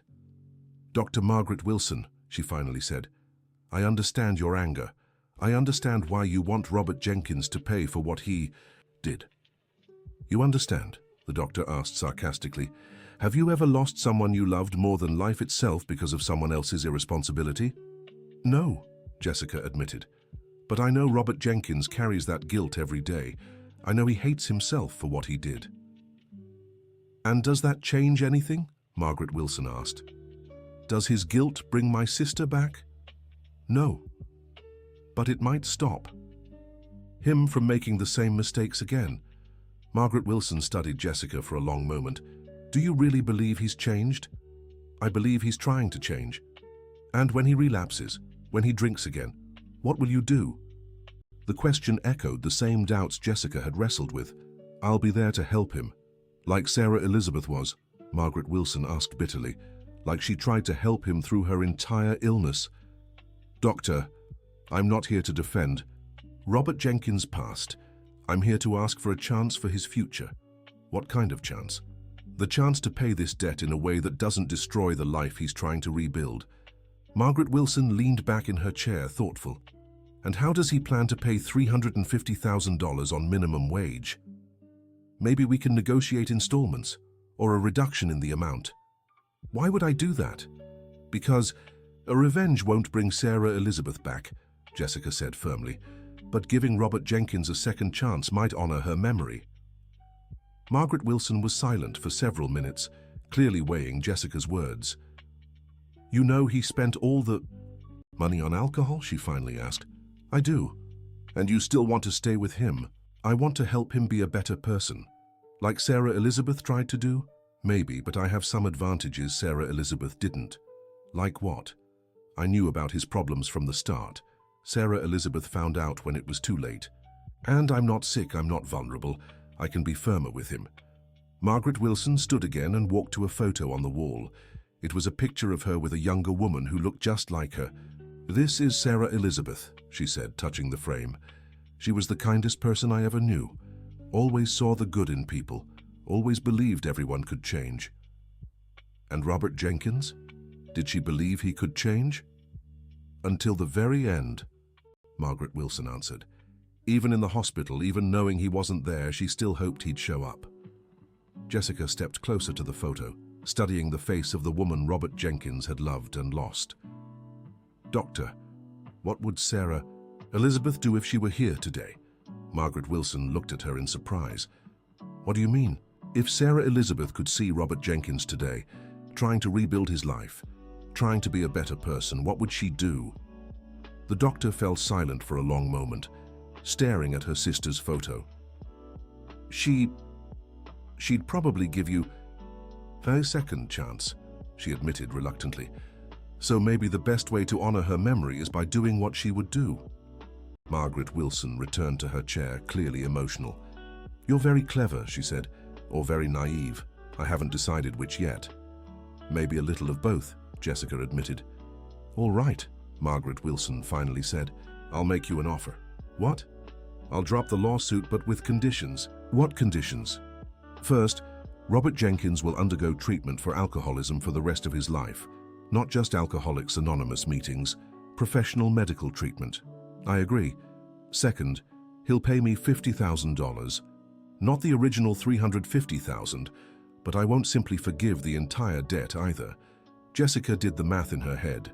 $50,000 was still a lot of money for them, but it was an amount they could manage to pay over a few years.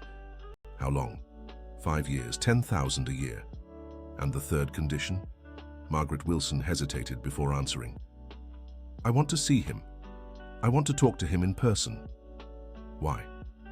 To tell him what I think about what he did. To look him in the eye and tell him how Sarah Elizabeth suffered in her final moments. Jessica felt a chill. She knew Robert Jenkins would be devastated hearing the details of Sarah Elizabeth's passing. Doctor, that will hurt him deeply. Good, Margaret Wilson replied coldly. He needs to know exactly what his actions caused. What if he can't handle it? What if it makes him start drinking again? Then he hasn't really changed, has he? And you'll have your answer about what kind of man he is. Jessica realized this was a test. Margaret Wilson was offering a solution to their financial problem, but at the cost of forcing Robert Jenkins to confront the worst guilt of his life. I need to talk to him before accepting, she said. You have until Monday to decide, Margaret Wilson replied. After that, I proceed with the lawsuit as planned. When Jessica left the clinic, her head was spinning. She'd gotten a better offer than they could have hoped for, but the emotional cost would be high. Robert Jenkins would have to face the sister of the woman he'd failed in her final moments. Could he handle it without relapsing? Or would that confrontation be the very trigger that made him start drinking again? She spent the rest of the afternoon thinking about how to tell Robert Jenkins about the conversation. When she got home at 6 in the evening, she found him in the kitchen, trying to prepare a simple dinner. How did it go? He asked, as soon as he saw her. I talked to her, Jessica replied, taking off her shoes and sitting at the table. And? She made an offer. Robert Jenkins stopped what he was doing and turned to her. What kind of offer? Jessica recounted every detail of the conversation, watching Robert Jenkins's expression shift as she spoke. When she got to the part about the confrontation, he turned pale. She wants to see me, he asked weakly. She wants to tell you how Sarah Elizabeth spent her final moments. She wants you to know exactly what your actions caused. Robert Jenkins sank heavily into a chair, covering his face with his hands. I don't know if I can hear that, he said. And I don't know if you should hear it, Jessica admitted, but maybe it's necessary. Why? Because maybe it's the only way you'll truly forgive yourself and move on. Robert Jenkins looked at her with tears in his eyes. What if I can't? What if hearing the details destroys me completely? Then we'll handle it together, Jessica replied, taking his hands. But Robert Jenkins, if you really want a clean future, you need to fully face the past. He remained silent for several minutes, clearly tormented by the decision he had to make. And you? He finally asked. Can you accept being with a man who did what I did? I already have, she replied. The question is, can you accept being with me knowing I know the whole truth about you? Robert Jenkins looked at her with admiration and terror. How can you be so strong? Because I believe in you, she said simply. I believe you can be better than you were. And if you're wrong, then I'm wrong. But at least we'll have tried. Robert Jenkins took a deep breath, making the decision that would define not only his future with Jessica, but also his ability to live at peace with himself. All right, he finally said. I'll talk to Margaret Wilson. Are you sure? No, he admitted. But you're right. If I want a clean future, I need to fully face the past. Jessica hugged him, feeling him tremble in her arms. It's going to be okay, she whispered. How can you be so sure? Because this time, you won't face it alone, she answered. This time you have someone who'll stand by you no matter what. The meeting between Robert Jenkins and Margaret Wilson was set for the following Monday at her office. Jessica offered to go with him, but he chose to go alone. I need to do this for myself, he explained. I need to prove to myself that I can face the consequences of my actions. On Monday morning, Robert Jenkins woke up nervous and restless. He showered, dressed in his best clothes and tried to eat breakfast, but his stomach was too knotted to handle anything. I have to go to work, Jessica said, kissing his forehead. But my phone will be on. If you need me, call me right away. Thank you, he said, holding her hands, for everything. We'll get through this, she said firmly. Together. At 2 in the afternoon, Robert Jenkins sat in the waiting room of Margaret Wilson's clinic, trying to control his anxiety. His palms were sweaty, and his heart felt like it might leap out of his chest. When his name was called, he stood on shaky legs and walked into the office. Margaret Wilson sat behind her desk, the coldness in her eyes palpable. Robert Jenkins, she said, not rising to greet him. Margaret Wilson, he replied, sitting in the chair she indicated. They stared at each other in silence for a moment. Robert saw traces of Sarah Elizabeth in her, which made it all the more painful. Your girlfriend came to see me, Margaret finally said. I know, and I'm grateful she agreed to talk. She told me you've changed, that you're trying to be a better person. I'm trying, Robert answered honestly. And I told her Sarah Elizabeth also believed you could change. The words hit Robert like knives. He lowered his head, unable to meet her gaze. I didn't deserve Sarah Elizabeth's faith in me, he said quietly. No, you didn't, Margaret agreed harshly, but she believed in you anyway until the end. Margaret Wilson, do you want to know how she spent her last moments? She interrupted. Robert lifted his head, and Margaret saw tears in his eyes. Yes, he said, even though he knew he'd regret it. Margaret leaned back in her chair and began speaking in a cold, controlled voice. Sarah Elizabeth had been hospitalized for 3 days when the day of the trip came. She was excited, hopeful. She'd packed a small suitcase and kept asking when you were coming to get her. Robert closed his eyes, trying to block the images forming in his mind. I told her you were finalizing the last details of the trip, that you'd be there soon. She smiled and said she knew you wouldn't let her down. Please, Robert, Jenkins whispered. Please what? Margaret Wilson asked coldly. Don't you want to hear how your wife spent her last day alive waiting for you? I deserve to hear it, he said, opening his eyes. Go on. The hours passed. Sarah Elizabeth started to worry. She asked if something had happened to you, if you were okay. I called your cell, but you didn't answer. Robert Jenkins vaguely remembered his phone ringing while he drank at some bar, but he had ignored all the calls. By 10 at night, Sarah Elizabeth began to cry, not from physical pain, but from sadness. She knew something was wrong. Did she know I was drinking? She suspected. Sarah Elizabeth wasn't stupid, Robert Jenkins. She knew you drank under pressure. Robert Jenkins felt nausea rising in his throat. Did she keep waiting for me? Until 2 in the morning, Margaret Wilson replied. She stayed awake, staring at the door, waiting for you to show up. And when she realized I wasn't coming, she asked me to call you one last time. When you didn't answer, she just said, "He's not coming, is he?" Robert Jenkins covered his face with his hands, sobbing silently. I told her maybe you'd had some trouble, Margaret Wilson continued relentlessly. But Sarah Elizabeth shook her head and said, No, Margaret, he's drinking.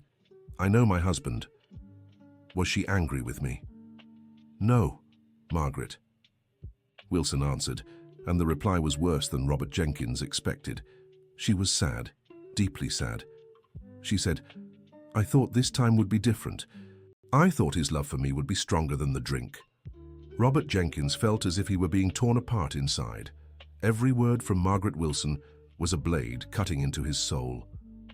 What else did she say? She asked me to take care of you after she was gone, said you'd need help, that you wouldn't be able to handle the guilt alone. And you promised? I promised, Margaret Wilson admitted, and that's why I'm here today, having this conversation. Sarah, Elizabeth made me promise not to let you destroy yourself completely. Robert Jenkins looked at her in surprise. You're helping me because of her? I'm giving you a chance because of her, Margaret Wilson corrected. But only one chance. If you waste this opportunity, if you drink again, if you let down this woman who's betting on you, I will ruin your life. I understand. I hope you do, because Sarah Elizabeth left this world believing you could be a better man. Don't make me find out she was wrong. Robert Jenkins took a deep breath, trying to steady himself. I accept your terms, he said, all the conditions of the agreement. Including ongoing medical treatment? Including the treatment, and I'll pay the 50,000, even if it takes 10 years instead of 5. Margaret Wilson studied him for a long moment. There's one thing I need to know, she said. What? Why did you start drinking? Before Sarah Elizabeth's illness, did you drink? Robert Jenkins hesitated. It was a question he'd asked himself many times. I drank socially, like everyone. But it was never a problem until... Until what? Until I felt powerless, he admitted. When we found out Sarah Elizabeth was sick. When I saw that all my money, all my knowledge, all my dedication weren't enough. To save her, I felt like a complete failure as a husband. And the drinking eased that feeling, temporarily. When I drank for a few hours, I could forget I was losing the woman I loved, and that there was nothing I could do to stop it. Margaret Wilson nodded as if finally understanding something. Sarah Elizabeth knew that. She told me you didn't drink out of malice, but out of desperation.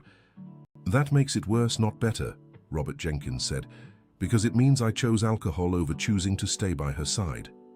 Yes, it makes it worse, Margaret Wilson agreed coldly. But it also means you can make a different choice this time. How can I be sure I'll make the right choice? You can't, she replied. But you can surround yourself with people who will help you make the right choice. Like your girlfriend, like the doctors who will support you, like the support groups. Robert Jenkins nodded, feeling a mix of prudence and terror. Margaret Wilson, can I ask you something? What? Will you ever be able to forgive me? She stayed silent for a long time before answering. I don't know, she said honestly, but I'm willing to try. For Sarah Elizabeth. It's more than I deserve. Yes, it's more than you deserve, she agreed, but sometimes people get more than they deserve, just like sometimes they get less. Robert Jenkins stood up to leave but turned at the door. Thank you, he said, for giving me this chance. Don't thank me yet, Margaret Wilson replied. Thank me 5 years from now when you've proven you've really changed. When Robert Jenkins left the clinic, he felt both relieved and shattered. The agreement was made, but the emotional weight of the conversation was crushing. He had heard details about Sarah Elizabeth's final moments that would haunt him for the rest of his life. When he got home, he found Jessica Thornton waiting for him in the living room, clearly anxious. How did it go? She asked as soon as she saw him. Robert Jenkins sat beside her and told her everything. Every painful detail, every cruel but necessary word Margaret Wilson had said. When he finished, they were both crying. You did it, Jessica said, hugging him. You faced the truth and you did it. But how am I supposed to live with these images in my head? He asked. How am I supposed to sleep knowing Sarah Elizabeth spent her last hours waiting for me? You'll manage because now you know exactly what you lost, Jessica replied. And because you're determined never to disappoint someone you love again. What if I disappoint you? Then we'll deal with it when it happens, she said, repeating the words she'd said before. But for now, let's focus on building something good together. That night, Robert Jenkins couldn't sleep. He lay staring at the ceiling, reliving the conversation with Margaret Wilson, imagining Sarah Elizabeth alone in the hospital, waiting for him. But for the first time in years, he didn't feel the urge to drink to forget the pain. Instead, he wanted to remember. He wanted to carry that guilt as a constant reminder of the kind of man he never wanted to be again. In the following days, Robert Jenkins began the medical treatment he had promised Margaret Wilson. A psychiatrist specializing in addiction, therapy groups, weekly check-ins. It was expensive, eating up much of their income, but necessary. Jessica also started therapy. She had realized that being in a relationship with someone in recovery required as much psychological support as the addict needed. It's like I've entered a whole new world, she explained to the therapist. A world where the rules I knew no longer apply. What rules? Dr. Morgan asked. In my family, problems were always solved with money. Any difficulty, any obstacle, there was always a way to buy a solution. And now? Now I've learned that life's most important problems can't be bought or sold. They can only be faced. The weeks passed, and gradually Robert Jenkins and Jessica found a routine that worked for them. They woke up at 6 in the morning, had breakfast together, went to their respective jobs, came back in the evening, had dinner, and talked about how their day had been. It was a simple life, but there was an intimacy and honesty between them that Jessica had never experienced before. When Robert Jenkins had a tough day, when he felt the urge to drink, he told her. When Jessica felt overwhelmed by the responsibilities of her new life, she shared her worries with him. But the real test of their relationship came 3 months later, when Robert Jenkins lost his job. It was a Friday in October when he came home earlier than usual, his face downcast. "What happened?" Jessica asked, seeing his expression. "I was laid off," he said simply. "Why?" "The construction company is going through financial trouble. They had to cut half the staff." Jessica's stomach twisted. They could barely pay the bills with his salary. Without a job, how would they survive? "So now what?" she asked. "Now I look for another job," he replied. But she could see the worry in his eyes. "And if you don't find one quickly?" "We'll figure it out," he said, but it didn't sound very convincing. In the days that followed, Robert Jenkins went out every morning to look for work. Construction. Firms, factories, engineering companies, anywhere that might need his skills. But the country's economy was struggling, and jobs for 50-year-old men were scarce. After 2 weeks with no success, Jessica made a decision. "I'll ask my family for a loan," she said. "No," Robert Jenkins replied firmly. "We've already talked about this, but we can't go without money for food, and I'll find a job. I just need more time." "Robert Jenkins, be realistic. How long can we last without income?" They did the math together. With their savings, they could cover rent and basic expenses for 1 more month. After that, they'd have to make drastic choices. "Maybe I should take any job I can get," Robert Jenkins said. "Janitor, doorman, pizza delivery." "There's no shame in honest work," Jessica agreed. "But we have to be strategic. You have valuable skills as an engineer. Maybe we should focus on that." "Who's going to hire an engineer who's been out of the market for 5 years? Someone who needs technical expertise and is willing to give you a chance." Jessica had an idea. At the reception desk where she worked, she saw many patients who owned businesses. Maybe one of them needed an engineer. She began discreetly mentioning to patients that she knew an experienced engineer looking for work. Most showed no interest. But one, Mr. Gregory Patterson, who owned a building renovation company, seemed intrigued. "An experienced engineer?" he asked. "How long has he been in the field?" Jessica hesitated. How could she explain Robert Jenkins's 5 years on the streets without ruining his chances? "He went through a rough patch these last few years," she said carefully. "He lost his wife and had to step away from work for personal reasons. But now he's ready to come back." "I see," Mr. Patterson said. "I have a few projects that need technical oversight. Can you ask him to come talk to me?" When Jessica told Robert Jenkins about the opportunity, he was both excited and nervous. "What if he finds out about my past? What if someone mentions the years I spent on the streets?" "Then you tell him the truth," Jessica replied, "that you went through a very hard time but have recovered and are ready to work.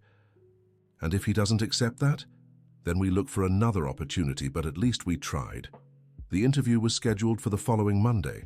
Robert Jenkins prepared carefully, reviewing technical knowledge he had forgotten, practicing how he would explain his absence from the job market. Mr. Gregory Patterson was a 60-year-old man with graying hair and a demeanor that showed authority, but also kindness. His company was located in a commercial building in Chelsea, and Robert Jenkins was impressed by the organization and professionalism of the place. "So you're the engineer Jessica mentioned," Mr. Patterson said, gesturing to a chair in his office. "Yes, sir, Robert Jenkins Miller. Tell me about your professional experience."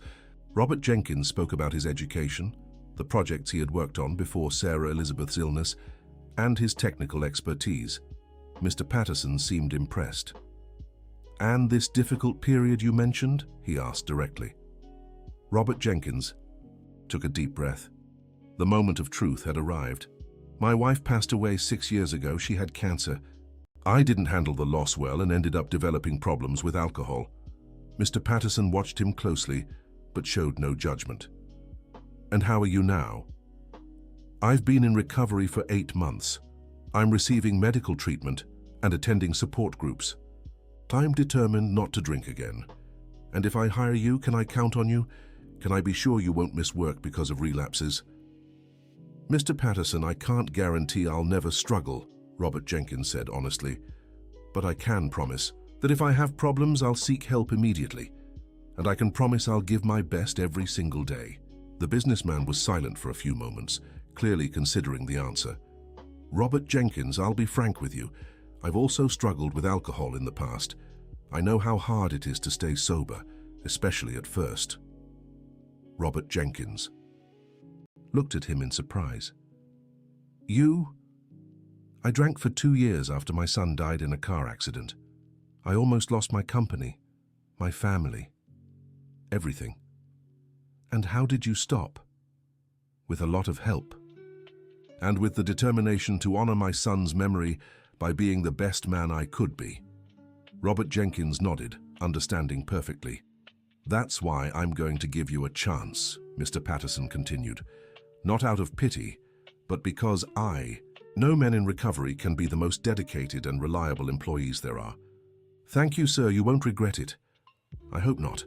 The starting salary is $4,000 a month. If you prove yourself, it can go up to $6,000 in a year. Robert Jenkins felt a wave of relief and gratitude. When can I start? Next Monday. I'll introduce you to the team and explain your first projects. When Robert Jenkins left the company, he was beaming. He called Jessica immediately. I got it, he said, as soon as she answered. Got what? She asked, though she already knew the answer from his tone. The job, $4,000 a month to start. Robert Jenkins, that's wonderful, she exclaimed, making everyone in the office look at her. Sorry, she told her colleagues, laughing. Let's celebrate tonight, Robert Jenkins said. How? Let's go out to dinner. A real restaurant. Can we afford that? Yes, we can, because now we have a steady income and a future to plan. That night, they went to an Italian restaurant in Greenwich Village. It wasn't a fancy place, but for them, who had grown used to simple dinners at home, it was a grand celebration. I'm proud of you, Jessica said, toasting with a glass of juice. And I'm grateful to you, Robert Jenkins replied. If you hadn't talked to Mr. Patterson, I never would have gotten this opportunity. We're a team, she said. That's how it works. A team, he repeated, smiling. I like that concept. As they had dinner, they talked about their plans for the future. With the new salary, they wouldn't just be able to pay the bills, but also start saving. Maybe in a few months, they could move to a better apartment. Maybe they could think about making their marriage official. Robert Jenkins, Jessica said suddenly. Yes? I want to marry you for real, not just to keep a promise I made, but because I love you. The words hit Robert Jenkins like a revelation. All these months they had talked about marriage as an obligation, something that had to be done because of Jessica's promise. But now she was saying she wanted to marry him out of love. You love me? He asked, as if he couldn't believe it. I do, she answered without hesitation. I love your honesty, your courage to face your demons, your determination to be a better person. And I love you, he said, taking her hands. I love your strength, your loyalty, your ability to see the good in people. Then let's do this right, she said. Let's get married because we want to, not because we have to keep a promise. Robert Jenkins smiled, feeling as if a new chapter of their lives was beginning. When? He asked. When we're ready, she replied. When we've built a solid foundation for our life together. And when do you think that will be? Jessica thought for a moment. A year from now. If in a year you're still sober, if we're still happy together, if we've managed to build something stable, then we'll get married. A year, Robert Jenkins repeated. It feels like both too little and too much time at once. It's enough time to be sure, she said, and to prepare properly. They finished dinner holding hands, both feeling they had passed another important test in their relationship. Not only had they survived the financial crisis, but they had come out of it stronger, with clear goals for the future. What they didn't know was that their cousin Michael had found out about Robert Jenkins' new job and was planning sabotage that would test not only his sobriety, but also the trust Jessica had placed in him. The following week, Robert Jenkins started working at Mr. Patterson's firm. His first task was to assess the structure of an old building set for renovation in downtown New York City. It was exactly the kind of work he loved, technically challenging, but socially meaningful, as the building would be turned into affordable housing. Robert Jenkins threw himself into the project with enthusiasm, spending hours analyzing blueprints, running structural calculations, and visiting the site for detailed inspections. It felt good to be back doing the work he truly knew, using skills he'd gained through years of study and experience. Mr. Patterson was impressed by the quality of his work and his dedication. "Are you sure you were out of the field for so long?" he joked. "It's like you never left." "Technical knowledge is like riding a bike," Robert Jenkins replied. "Once you learn, you never completely forget." "And the passion for the work, does that stay too?" "The passion for the work was one of the things that helped pull me out of the hole," Robert Jenkins admitted. "Remembering I had a profession, fear that I could be useful again." At the end of his second week, Mr. Patterson called Robert Jenkins into his office. "I need to talk to you about something," he said, looking concerned. Robert Jenkins' stomach twisted. Had he made a mistake? Had Mr. Patterson found out something about his past that made him question hiring him? "Of course, Mr. Patterson. What's wrong?" "I got a call today. Someone's been asking questions about you." "What kind of questions?" "They wanted to know if I was aware you used to be homeless, if I knew about your struggles with alcohol, if I was sure it was safe to hire you." Robert Jenkins felt the world spin around him. "Who called?" "The person didn't identify themselves, but they said they were someone concerned about your well-being and the company's." Robert Jenkins knew exactly who had made that call. Michael. Jessica's cousin hadn't given up on trying to destroy their relationship. "Mr. Patterson," he said, "everything that person said about me is true. I was homeless, I have struggles with alcohol, but you already knew that when you hired me." "Yes, I did.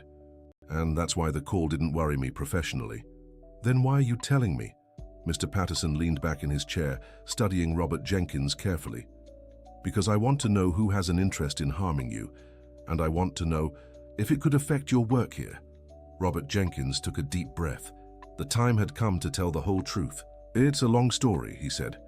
"I've got time," Mr. Patterson replied. Robert Jenkins told him everything, about meeting Jessica, about the promise she'd made, about her family's opposition, about Michael and his interest in the family inheritance. "I see," Mr. Patterson said when he finished. "So you're caught in the middle of a family dispute." "It seems that way." "And this person, this Michael, could he keep trying to harm you?" "It's possible." Mr. Patterson was silent. For a few moments. "Robert Jenkins, I'll be straight with you. I like your work, I like your dedication, and I believe in your recovery, but I can't have my company dragged into family drama." Robert Jenkins felt his heart race. "Are you firing me?" "No, but I'm warning you. If this kind of interference continues, if more people call trying to damage your reputation, I'll have to reconsider your employment." "I understand, Mr. Patterson, and I'll do whatever it takes to resolve this." "How?" "By talking to my girlfriend, making it clear to her family that they won't intimidate me this way." "And if they escalate things?" Robert Jenkins thought for a moment. "Then we'll have to take legal action." When Robert Jenkins got home that night, he told Jessica about the mysterious call. She was furious. "Michael!" she exclaimed. "I'm sure it was him." "I think so too. But how do we prove it?" "We don't need proof to take action," Jessica said, picking up the phone. "What are you going to do?" "I'm calling him and making it very clear that if he keeps trying to hurt you, we'll sue him for defamation." Jessica dialed Michael's number, and he answered on the third ring. "Hello, cousin," he said sarcastically. "How's life in poverty?" "Michael, I'll be direct. If you do anything else to harm Robert Jenkins, we will sue you." "Sue me for what?" he asked, feigning innocence. "For defamation, for harassment, for whatever our lawyer can prove." "What lawyer?" Michael laughed. "You don't have money for a decent lawyer." "Maybe we don't have money, but we have the truth. And there are plenty of lawyers willing to work pro bono on cases like this." "Jessica, you're delusional. I haven't done anything to your boyfriend." You called his boss today making baseless accusations. There was a pause on the other end. I don't know what you're talking about, Michael said, but his tone had shifted. Of course you do. And consider this your warning. If it happens again, we'll take legal action. Legal action? Michael laughed, but now he sounded nervous. Cousin, are you threatening family? I'm defending myself against someone who's trying to destroy my life. Your life? Jessica, you threw your life away for a deadbeat. My life has never been better, she replied firmly. And I won't let you or anyone else destroy what we've built. Grandpa is very sick, cousin. He misses you every day. Jessica felt a pang of guilt, but didn't let it shake her. If Grandpa wants to see me, he knows where to find me. But I won't come home just because you're using his illness to blackmail me. It's not blackmail, it's genuine concern. Genuine concern would mean respecting my choices and accepting Robert Jenkins as part of the family. Never, Michael said angrily. That man will never be part of this family. Then you'll never have me back either, Jessica answered and hung up the phone. Robert Jenkins, who had overheard the entire conversation, hugged her. Are you sure about what you're doing? Molly asked. Is your grandfather really sick? He is, she admitted, but I can't live my life based on emotional blackmail. What if something happens to him? Then I'll have to live with that guilt, she said, tears in her eyes. But I can't sacrifice our future because of fear.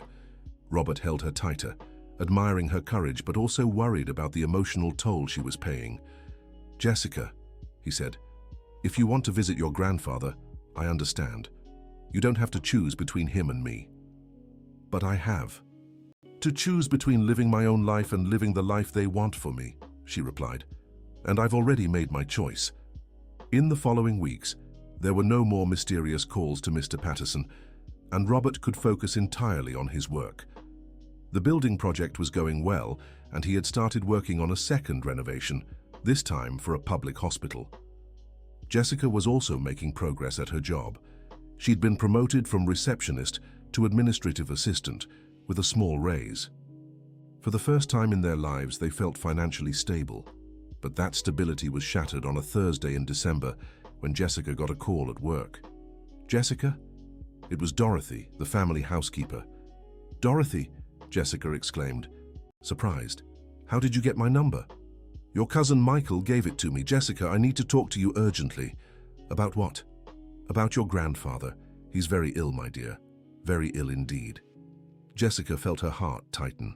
Ill how? The doctors say he has at most a few weeks left. He's been asking to see you. Asking to see me. Every day. He keeps staring at the mansion's entrance, waiting for you to arrive. Yesterday he told me, Dorothy, I think I'll pass without seeing my little granddaughter one last time. Jessica began to cry, all the guilt she'd tried to suppress rising to the surface. Dorothy, is it true? Is he really that sick, or is this another one of Michael's manipulations?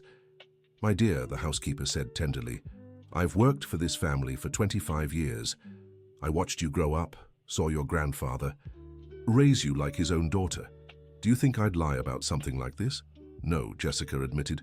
Dorothy would never lie. Then come, my dear. Come say goodbye while there's still time. What about Robert? Can I bring Robert?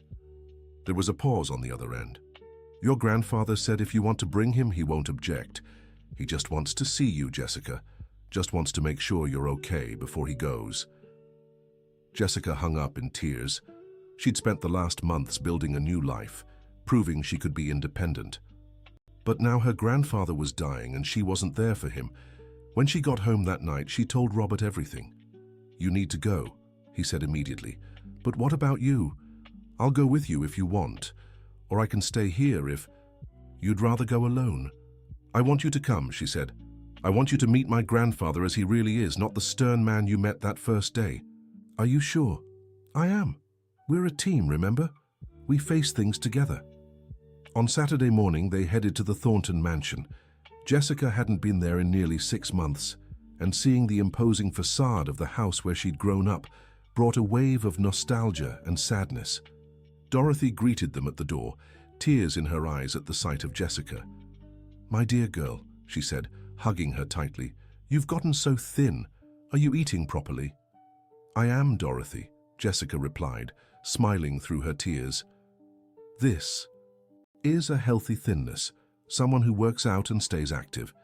And is this Robert Jenkins? The housekeeper asked, eyeing him curiously. Yes, Robert Jenkins, this is Dorothy, who raised me since I was little. Pleasure to meet you, Dorothy, Robert Jenkins said respectfully. The pleasure is mine, young man, she replied, and Jessica saw approval in her eyes. Your grandfather is in the library, my dear. He spends almost all his time there now. When they entered the library, Jessica was shocked. Grandfather William was unrecognizable. He had lost a lot of weight, was pale as paper, and seemed to have aged 10 years in 6 months. Grandpa, she said softly. He looked up from the book. He'd been pretending to read, and his face lit up. Jessica, he exclaimed, opening his arms. My darling granddaughter. She rushed to him and hugged him, feeling how fragile he was. Grandpa, why didn't you tell me you were this unwell?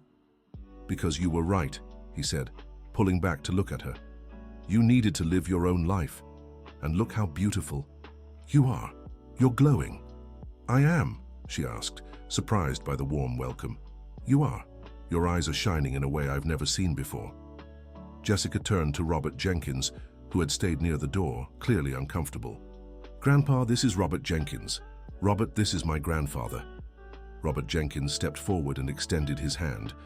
Mr. Thornton, I'm sorry to see you like this. Jessica has spoken so much about you. Her grandfather shook his hand with more strength than Robert Jenkins expected. And she's spoken much about you too. Sit down, Robert. I want to talk to both of you. They settled into the armchairs near the fireplace, and Jessica noticed how much cozier the room felt than she remembered. Jessica, her grandfather began, I need to apologize to you. Apologize for what, Grandpa? For trying to control your life. For assuming I knew what was best for you without asking what you wanted. Grandpa, let me finish, he said, raising his hand. In these months you've been away, I've had a lot of time to think, and I realized I was trying to protect you from the mistakes I made in my own life. What mistakes? I married for convenience, Jessica. I married your grandmother because it was a good deal for both families. And we spent 40 years together without ever knowing real love. Jessica was stunned by the revelation. But you seemed happy. We seemed happy, yes. We were polite to each other, respectful, fulfilled our social roles. But there was never passion, never real emotional intimacy. And you regretted it. Every single day, he admitted. And when I saw you rebelling against an arranged marriage, when I saw you choosing love over convenience, I should have been proud. But I was afraid. Afraid of what? Afraid you'd get hurt. Afraid love wouldn't be enough to sustain a life. Afraid you'd struggle. Robert Jenkins, who had listened quietly, leaned forward. Mr. Thornton, may I say something? Of course. You weren't wrong to worry. Love alone really isn't enough to sustain a life. It also takes work, dedication, responsibility. But without love, everything else loses its meaning. Her grandfather studied him carefully. And do you love my granddaughter? I love her more than my own life, Robert Jenkins answered without hesitation. And are you prepared to take care? Love her, to protect her. I'm prepared to build a life with her, to face hardships together, to share responsibilities, to support her dreams. Even knowing she grew up in luxury, that she's never struggled? Mr. Thornton, Robert Jenkins said, your granddaughter is one of the strongest people I've ever met. She left all that wealth to live with me in a tiny apartment. She works 8 hours a day at a simple job and has never complained once. She's not the spoiled girl you think she is. Her grandfather smiled for the first time since they'd arrived. You're right, he said. She's no longer the girl I raised. She's become a strong, independent woman. Grandpa, Jessica said, do you really approve of our relationship? I do, he replied, and more than that, I'm proud of you. Proud? Proud of the courage you had to follow your heart. Proud of the determination you showed. Proud of the woman you've become. Jessica began to cry, feeling as if a great weight had been lifted from her shoulders. Does this mean I can come home? She asked. My dear, her grandfather said, this has always been your home, but now you have another home too with Robert Jenkins. What about the inheritance, the family business? Her grandfather exchanged a glance with Robert Jenkins before answering. Jessica, I want you back in the company. I want you to gradually take over the management of the family business. But I don't know anything about running a business in practice. You'll learn, and Robert can help you. He has project management experience. Robert Jenkins looked surprised. Mr. Thornton, I don't understand. Are you offering me a job too? I'm offering a partnership, her grandfather corrected. The company needs renewal, fresh ideas, and the two of you working together can bring that change.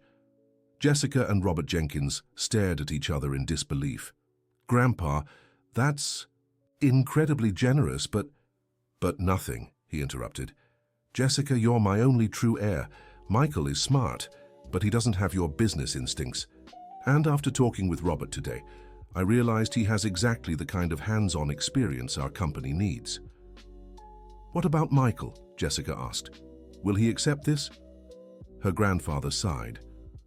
Michael will have to accept it. He's always known you were my natural successor. The problem is, he hoped you'd never step up to claim your place. Is that why he tried to sabotage Robert? Exactly. He thought if he could destroy your relationship, you'd come home defeated and dependent. Then it would be easier to manipulate. For you. Robert Jenkins stood and walked to the window, clearly processing everything. Mr. Thornton, he finally said, your offer is incredibly generous. But I need to be sure you're not doing this just to please Jessica. How so? I need to know you can trust me professionally, that my past won't be a problem for the company's reputation. Robert Jenkins, her grandfather said, I built this company from scratch, started with nothing and turned it into one of the most respected construction firms in New York City. I know talent when I see it. Even with all my problems, especially because of your problems, her grandfather replied. Men who have been through what you've been through have a determination and humility that men who've never failed don't possess. And what if I relapse? What if I start drinking again? Then we'll deal with it if it happens, her grandfather said, echoing the words Jessica had used many times. But we won't let fear of the future stop us from seizing the opportunities of the present. Jessica looked from her grandfather to Robert Jenkins, feeling as though everything was finally falling into place. Then we accept, she said. Accept what? Robert Jenkins asked. Grandfather's offer. We'll work together in the family business. Jessica, are you sure? Robert Jenkins asked. This will completely change our lives. For the better, she replied. We'll still be ourselves, but with more resources to make a difference in the world. Robert Jenkins stepped closer and took her hands. If this is what you want, then this is what we'll do. Her grandfather smiled, seeing the bond between them. There's one more thing, he said. What? Jessica asked. I want you to get married here at the estate. A beautiful ceremony with the whole family present. Grandfather, we'd already planned a simple wedding. Nonsense, he interrupted. You deserve a celebration worthy of the love you share. But what about Michael and Aunt Prudence? Will they accept Robert Jenkins into the family? They'll have to, her grandfather said firmly, because if they don't, they won't be welcome at the ceremony. Robert Jenkins was visibly moved. Mr. Thornton, I don't know how to thank you. Thank me by taking good care of my granddaughter and helping keep our family united. I promise I'll do both. They spent the rest of the afternoon discussing plans for the future. Her grandfather explained the details of the family business, ongoing projects, and the challenges the company faced. Robert Jenkins asked thoughtful questions and offered valuable insights based on his practical experience. Jessica watched the two most important men in her life talking like old friends and felt whole for the first time in months. When it was time to leave, her grandfather asked to speak with Jessica alone. My dear, he said once Robert Jenkins had left the library, I want you to know how proud I am of you. Thank you, grandfather. And I want you to know Robert Jenkins is a good man. He truly loves you. I know. And you? Do you truly love him too? I do, she answered without hesitation. More than I ever thought possible. Then you have everything you need to be happy, her grandfather said, kissing her forehead. Just remember that true love takes constant work, It's not a feeling that sustains itself. We know that, grandfather. We've learned that these past few months. And never forget, you have my full support. Always. When they left the estate that night, Jessica and Robert Jenkins were transformed. Not only had they received the family's approval, but they'd also been given professional opportunities that would change their lives completely. "Can you believe it?" Jessica asked as they walked hand in hand through the estate gardens. "Honestly? No," Robert Jenkins replied. "It feels too good to be true." "But it is true. We did it, Robert Jenkins. We proved our love was real." "And now," he asked, "what do we do with all this luck we've been given?" "Now we deserve it," she answered. "We worked hard, faced obstacles, proved we could overcome anything together." "And the wedding? Do you really want to marry at the estate?" "I do," she said without hesitation. "I want to marry where I grew up, with my family there, celebrating not just our love, but our victory over everyone who tried to keep us apart." Robert Jenkins stopped walking and pulled her into his arms. "Jessica Thornton Blackwells," he said, "will you marry me? Haven't we been engaged for 8 months already?" She laughed. "Yes, but this is different now. It's not because of a promise you made in a moment of anger. It's because we've consciously chosen to build a life together." "Then yes," she said, kissing him softly. "I want to marry you, Robert Jenkins Miller. For better or worse, in wealth and in poverty, in sickness and in health. Forever," he finished, "forever." The wedding was set for the following March, 3 months after reuniting with the family. Those were 3 intense months, during which Jessica and Robert Jenkins began working at Thornton and Associates, adjusted to their new responsibilities, and planned the ceremony. The transition to professional life in the family business was surprisingly smooth. Robert Jenkins brought a practical and innovative perspective to the projects, while Jessica showed a natural talent for administration and business relations. Working together, they developed proposals for affordable housing projects, areas where Robert Jenkins had technical experience and Jessica had contacts and financial resources. "You make a formidable team," her grandfather remarked in a meeting 3 weeks after they started working. "You complement each other's skills perfectly." "It's because we know each other well," Jessica explained. "We understand our individual strengths and weaknesses, and because we trust each other completely," Robert Jenkins added.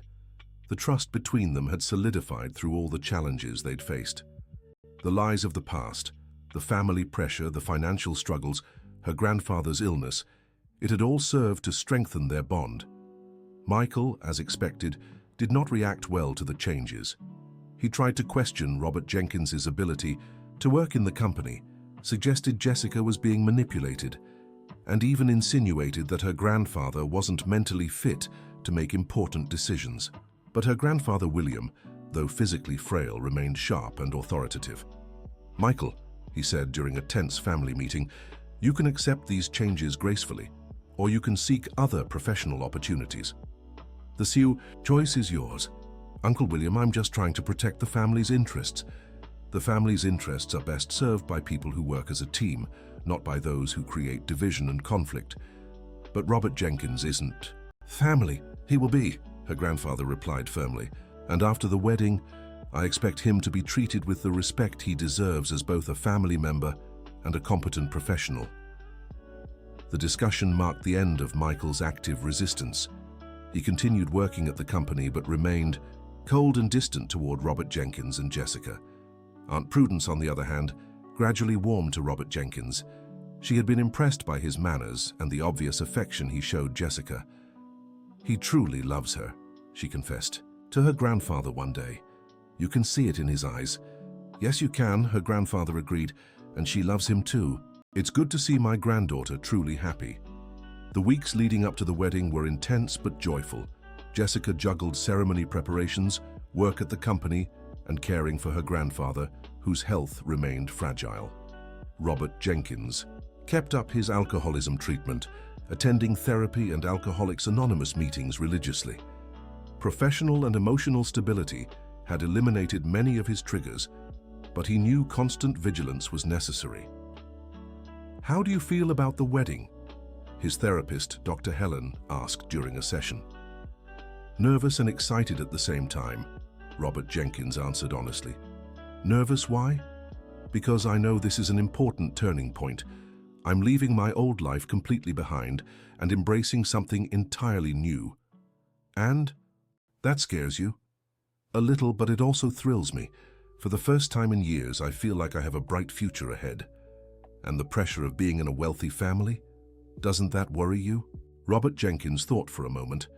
At first it did, but now I realize money is just a tool. What matters is how you use it. And how do you plan to use it? To make a difference. Jessica and I are already working on affordable housing projects. We want to use the family's resources to help people in the same situation I was in. Does that make sense to you? It makes perfect sense. It's as if all the pain I went through, all the mistakes I made, had a greater purpose. The week before the wedding was particularly emotional. Grandfather William had insisted on paying for an elaborate ceremony, despite Jessica and Robert Jenkins' initial protests. You deserve a beautiful celebration, he argued. And I want all of New York City to see how proud I am of my granddaughter and the man she chose. The ceremony would take place in the gardens of the mansion, under an elegant tent decorated with white and gold flowers. 200 guests had confirmed their attendance, including family, friends, colleagues, and even Mr. Gregory Patterson, who had become almost a mentor to Robert Jenkins. Everything is ready, Dorothy announced the day before the wedding, finding Jessica in the library. Thank you, Dorothy, for everything. No need to thank me, my dear. Seeing you happy is the best gift I could receive. And Robert Jenkins, what do you think of him now? Dorothy smiled. I think you chose well. He's a good man who truly loves you, and more importantly, he respects you. How do you know? By the way he looks at you, by the way he talks about you when he thinks no one is listening, by the way he takes care of you without trying to control you. Jessica hugged the housekeeper, overwhelmed with gratitude for having so many special people in her life. Dorothy, can I ask you something? Of course. Do you think I did the right thing, leaving everything to be with Robert Jenkins? My dear, Dorothy said, stepping back to look her in the eyes, you didn't leave everything. You gained everything. You gained a husband who loves you, independence, strength, purpose. Even with all the problems we faced? Especially because of the problems you faced. Easy relationships teach nothing. You learned to face hardships. Together, to support each other, to grow as people. You're right. And now you have a solid foundation to build a beautiful life together. On the morning of the wedding, March 15th, Jessica woke up in her old suite at the mansion, where she had slept for the first time in nearly a year. Sunlight streamed through the silk curtains, promising a perfect day. Robert Jenkins had slept in a guest room, following the tradition that the bride and groom shouldn't see each other before the ceremony. But that morning he sent a letter through Dorothy.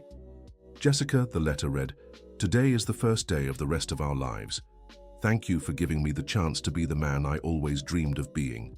I love you today, tomorrow, and forever. Robert Jenkins." Jessica smiled, carefully tucking the letter away. At 10 in the morning, the hairstylist and makeup artist arrived to prepare her.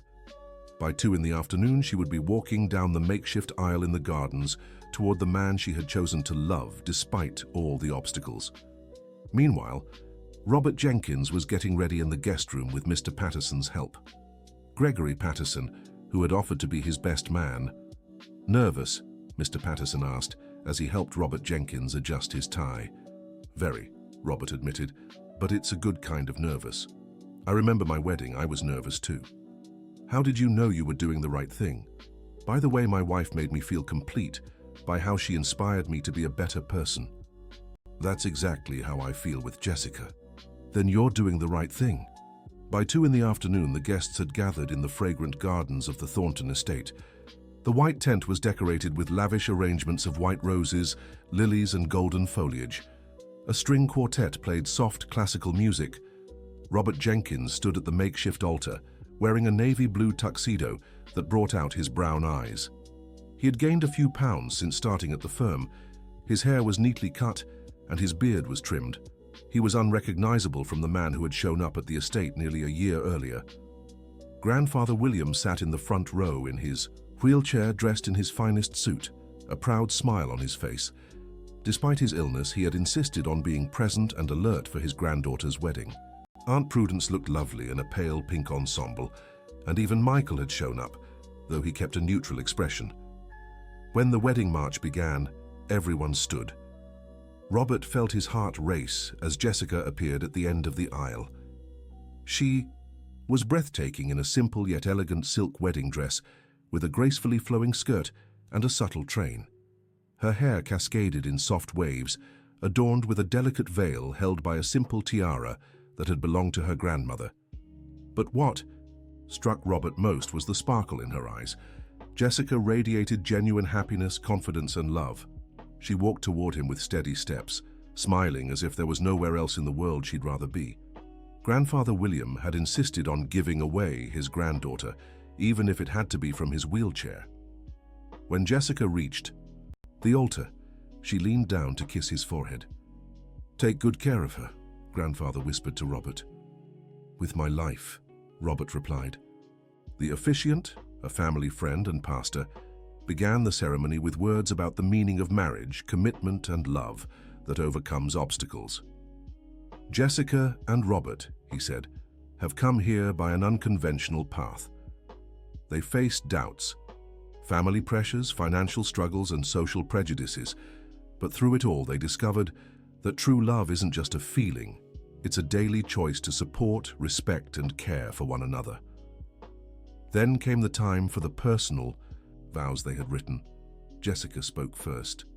"Robert, when we met, I made an impulsive promise out of anger. But what began as rebellion turned into the truest love of my life. You taught me that courage isn't the absence of fear, but acting in spite of it. You showed me that real strength comes from facing our demons, not running from them. I promise to stand by you through every challenge, celebrate every victory, and love you unconditionally every day of my life." Robert was visibly moved when it was his turn. "Jessica, you found me in the darkest moment of my life and gave me light. Not just a second chance, but the chance to discover who I could really be. You loved me when I couldn't love myself, believed in me when I'd lost faith in myself. I promise to honor your love by being the best man I can be. I promise to protect you, support you, and admire you every single day. And I promise never to forget that I deserve your love because I work every day to earn it." There wasn't a dry eye among the guests as they exchanged rings. "By the power vested in me," the pastor said, "I now pronounce you husband and wife. Robert Jenkins, you may kiss the bride." The kiss was long and tender, sealing not just their marriage but also the incredible journey they had taken together. The celebration that followed was truly heartfelt. Grandfather William, energized by the joy of the moment, gave a moving speech. "My dear friends and family, today we're not just celebrating a wedding. We're celebrating the courage of two people who chose love over convenience, authenticity over appearances, and real happiness over superficial security. Jessica and Robert Jenkins have taught me that it's never too late to learn, to grow, or to change our perspective. May your lives be filled with love, prosperity, and purpose." When it was time for the newlyweds' dance, Robert Jenkins and Jessica glided gracefully across the floor to "The Way You Look Tonight," the song they had chosen together. "We did it," Jessica whispered as they danced. "Did what?" Robert Jenkins asked, smiling. "We proved love can overcome any obstacle, and this is just the beginning," he replied. "The beginning of what?" "The rest of our lives, the children we'll have, the projects we'll build, the people we'll help, and the adventures we'll share. Forever," they said in unison, repeating the words that had become their personal mantra. The celebration lasted well into the night, filled with dancing, music, and countless tears of joy. But the most touching moment came when Robert Jenkins spotted Margaret Wilson among the guests. "You came?" he said, surprised. "Your wife invited me," Margaret replied, "and I thought Sarah Elizabeth would have wanted me here." "Thank you," Robert Jenkins said simply. "Robert Jenkins," she said, "Sarah Elizabeth would be proud of the man you've become." The words struck him deeply. Throughout his journey of recovery, he had carried guilt over how he had failed Sarah Elizabeth. Hearing that she would be proud of him now felt like an unexpected forgiveness he hadn't realized he needed. "Thank you," he repeated, tears in his eyes. Take good care of her, Margaret said, glancing at Jessica, who was dancing with her grandfather. She's special. I know, and I will. As the last guests departed, Jessica and Robert Jenkins found themselves alone in the gardens of the estate, still dressed in their wedding attire. So, she said, leaning into him, what happens now? Now we live happily ever after, he teased, like in fairy tales. Better than fairy tales, because this is real life, with real challenges, and we'll face them together. And do you still love this real life, even with all its imperfections? Robert Jenkins looked at her, seeing the extraordinary woman who had transformed his life, the partner he had chosen to share all his tomorrows. I love this real life, he said, especially because of its imperfections. They make us grow, make us fight, make us cherish what we've earned.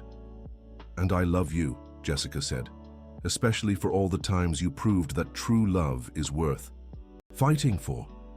They stood embraced in the fragrant gardens under a starry sky, knowing they had found something rare and precious, a love that had been tested and proven stronger than any obstacle. 10 years later, Robert Jenkins and Jessica sat in the same library where they had first met. Now, as the owners of the estate, grandfather William had left them. In recent years, they had significantly expanded the family business, focusing on social housing projects and environmental sustainability. The firm Thornton & Jenkins, a name they had adopted after their marriage, was now one of the most respected construction companies in New York City, known for both technical quality and social responsibility. Robert Jenkins had never relapsed into alcoholism. He kept up his routine of therapy and meetings and had become a mentor to other men in recovery. Jessica had become a respected businesswoman, known for her integrity and innovative vision. They had 2 children, Sarah Jessica, 8 years old, named in honor of Robert Jenkins's first wife, and William Robert, 5 years old, named after the grandfather who had the wisdom to accept their love. Mom, Sarah Jessica said, entering the library with a storybook, can you tell me again how you and Daddy met? Jessica and Robert exchanged a knowing smile. It's a long story, Jessica said, pulling her daughter onto her lap. I like long stories, the little girl replied. All right, Jessica began. Once upon a time there was a girl who thought she knew everything about life, but in truth, she knew nothing. And a man who had lost everything but was about to find something far more precious, Robert continued. What did he find? Sarah Jessica asked, even though she already knew the answer. True love, they answered together. And a second chance at happiness. As they told the story to their daughter, Jessica and Robert reflected on the extraordinary journey that had brought them here. It had begun with an impulsive promise made in a moment of anger, but it had transformed into a lifelong partnership built on mutual respect, hard-earned trust, and a love that grew stronger each day. They had learned that true love isn't a fairy tale where everything is perfect from the start. It's a daily choice to work together, to support each other, to grow as individuals and as a couple. And as they watched their daughter fall asleep, in their arms they knew their love story would continue to unfold day after day, year after year, forever. The end. Now, tell us what you thought of the story and where you're reading from. If you have something to share with us, leave your honest thoughts in the comments. Do you think Jessica made the right choice in choosing true love over social convenience? We'd love to hear your thoughts on this moving journey of resilience and love. Thank you so much for joining us.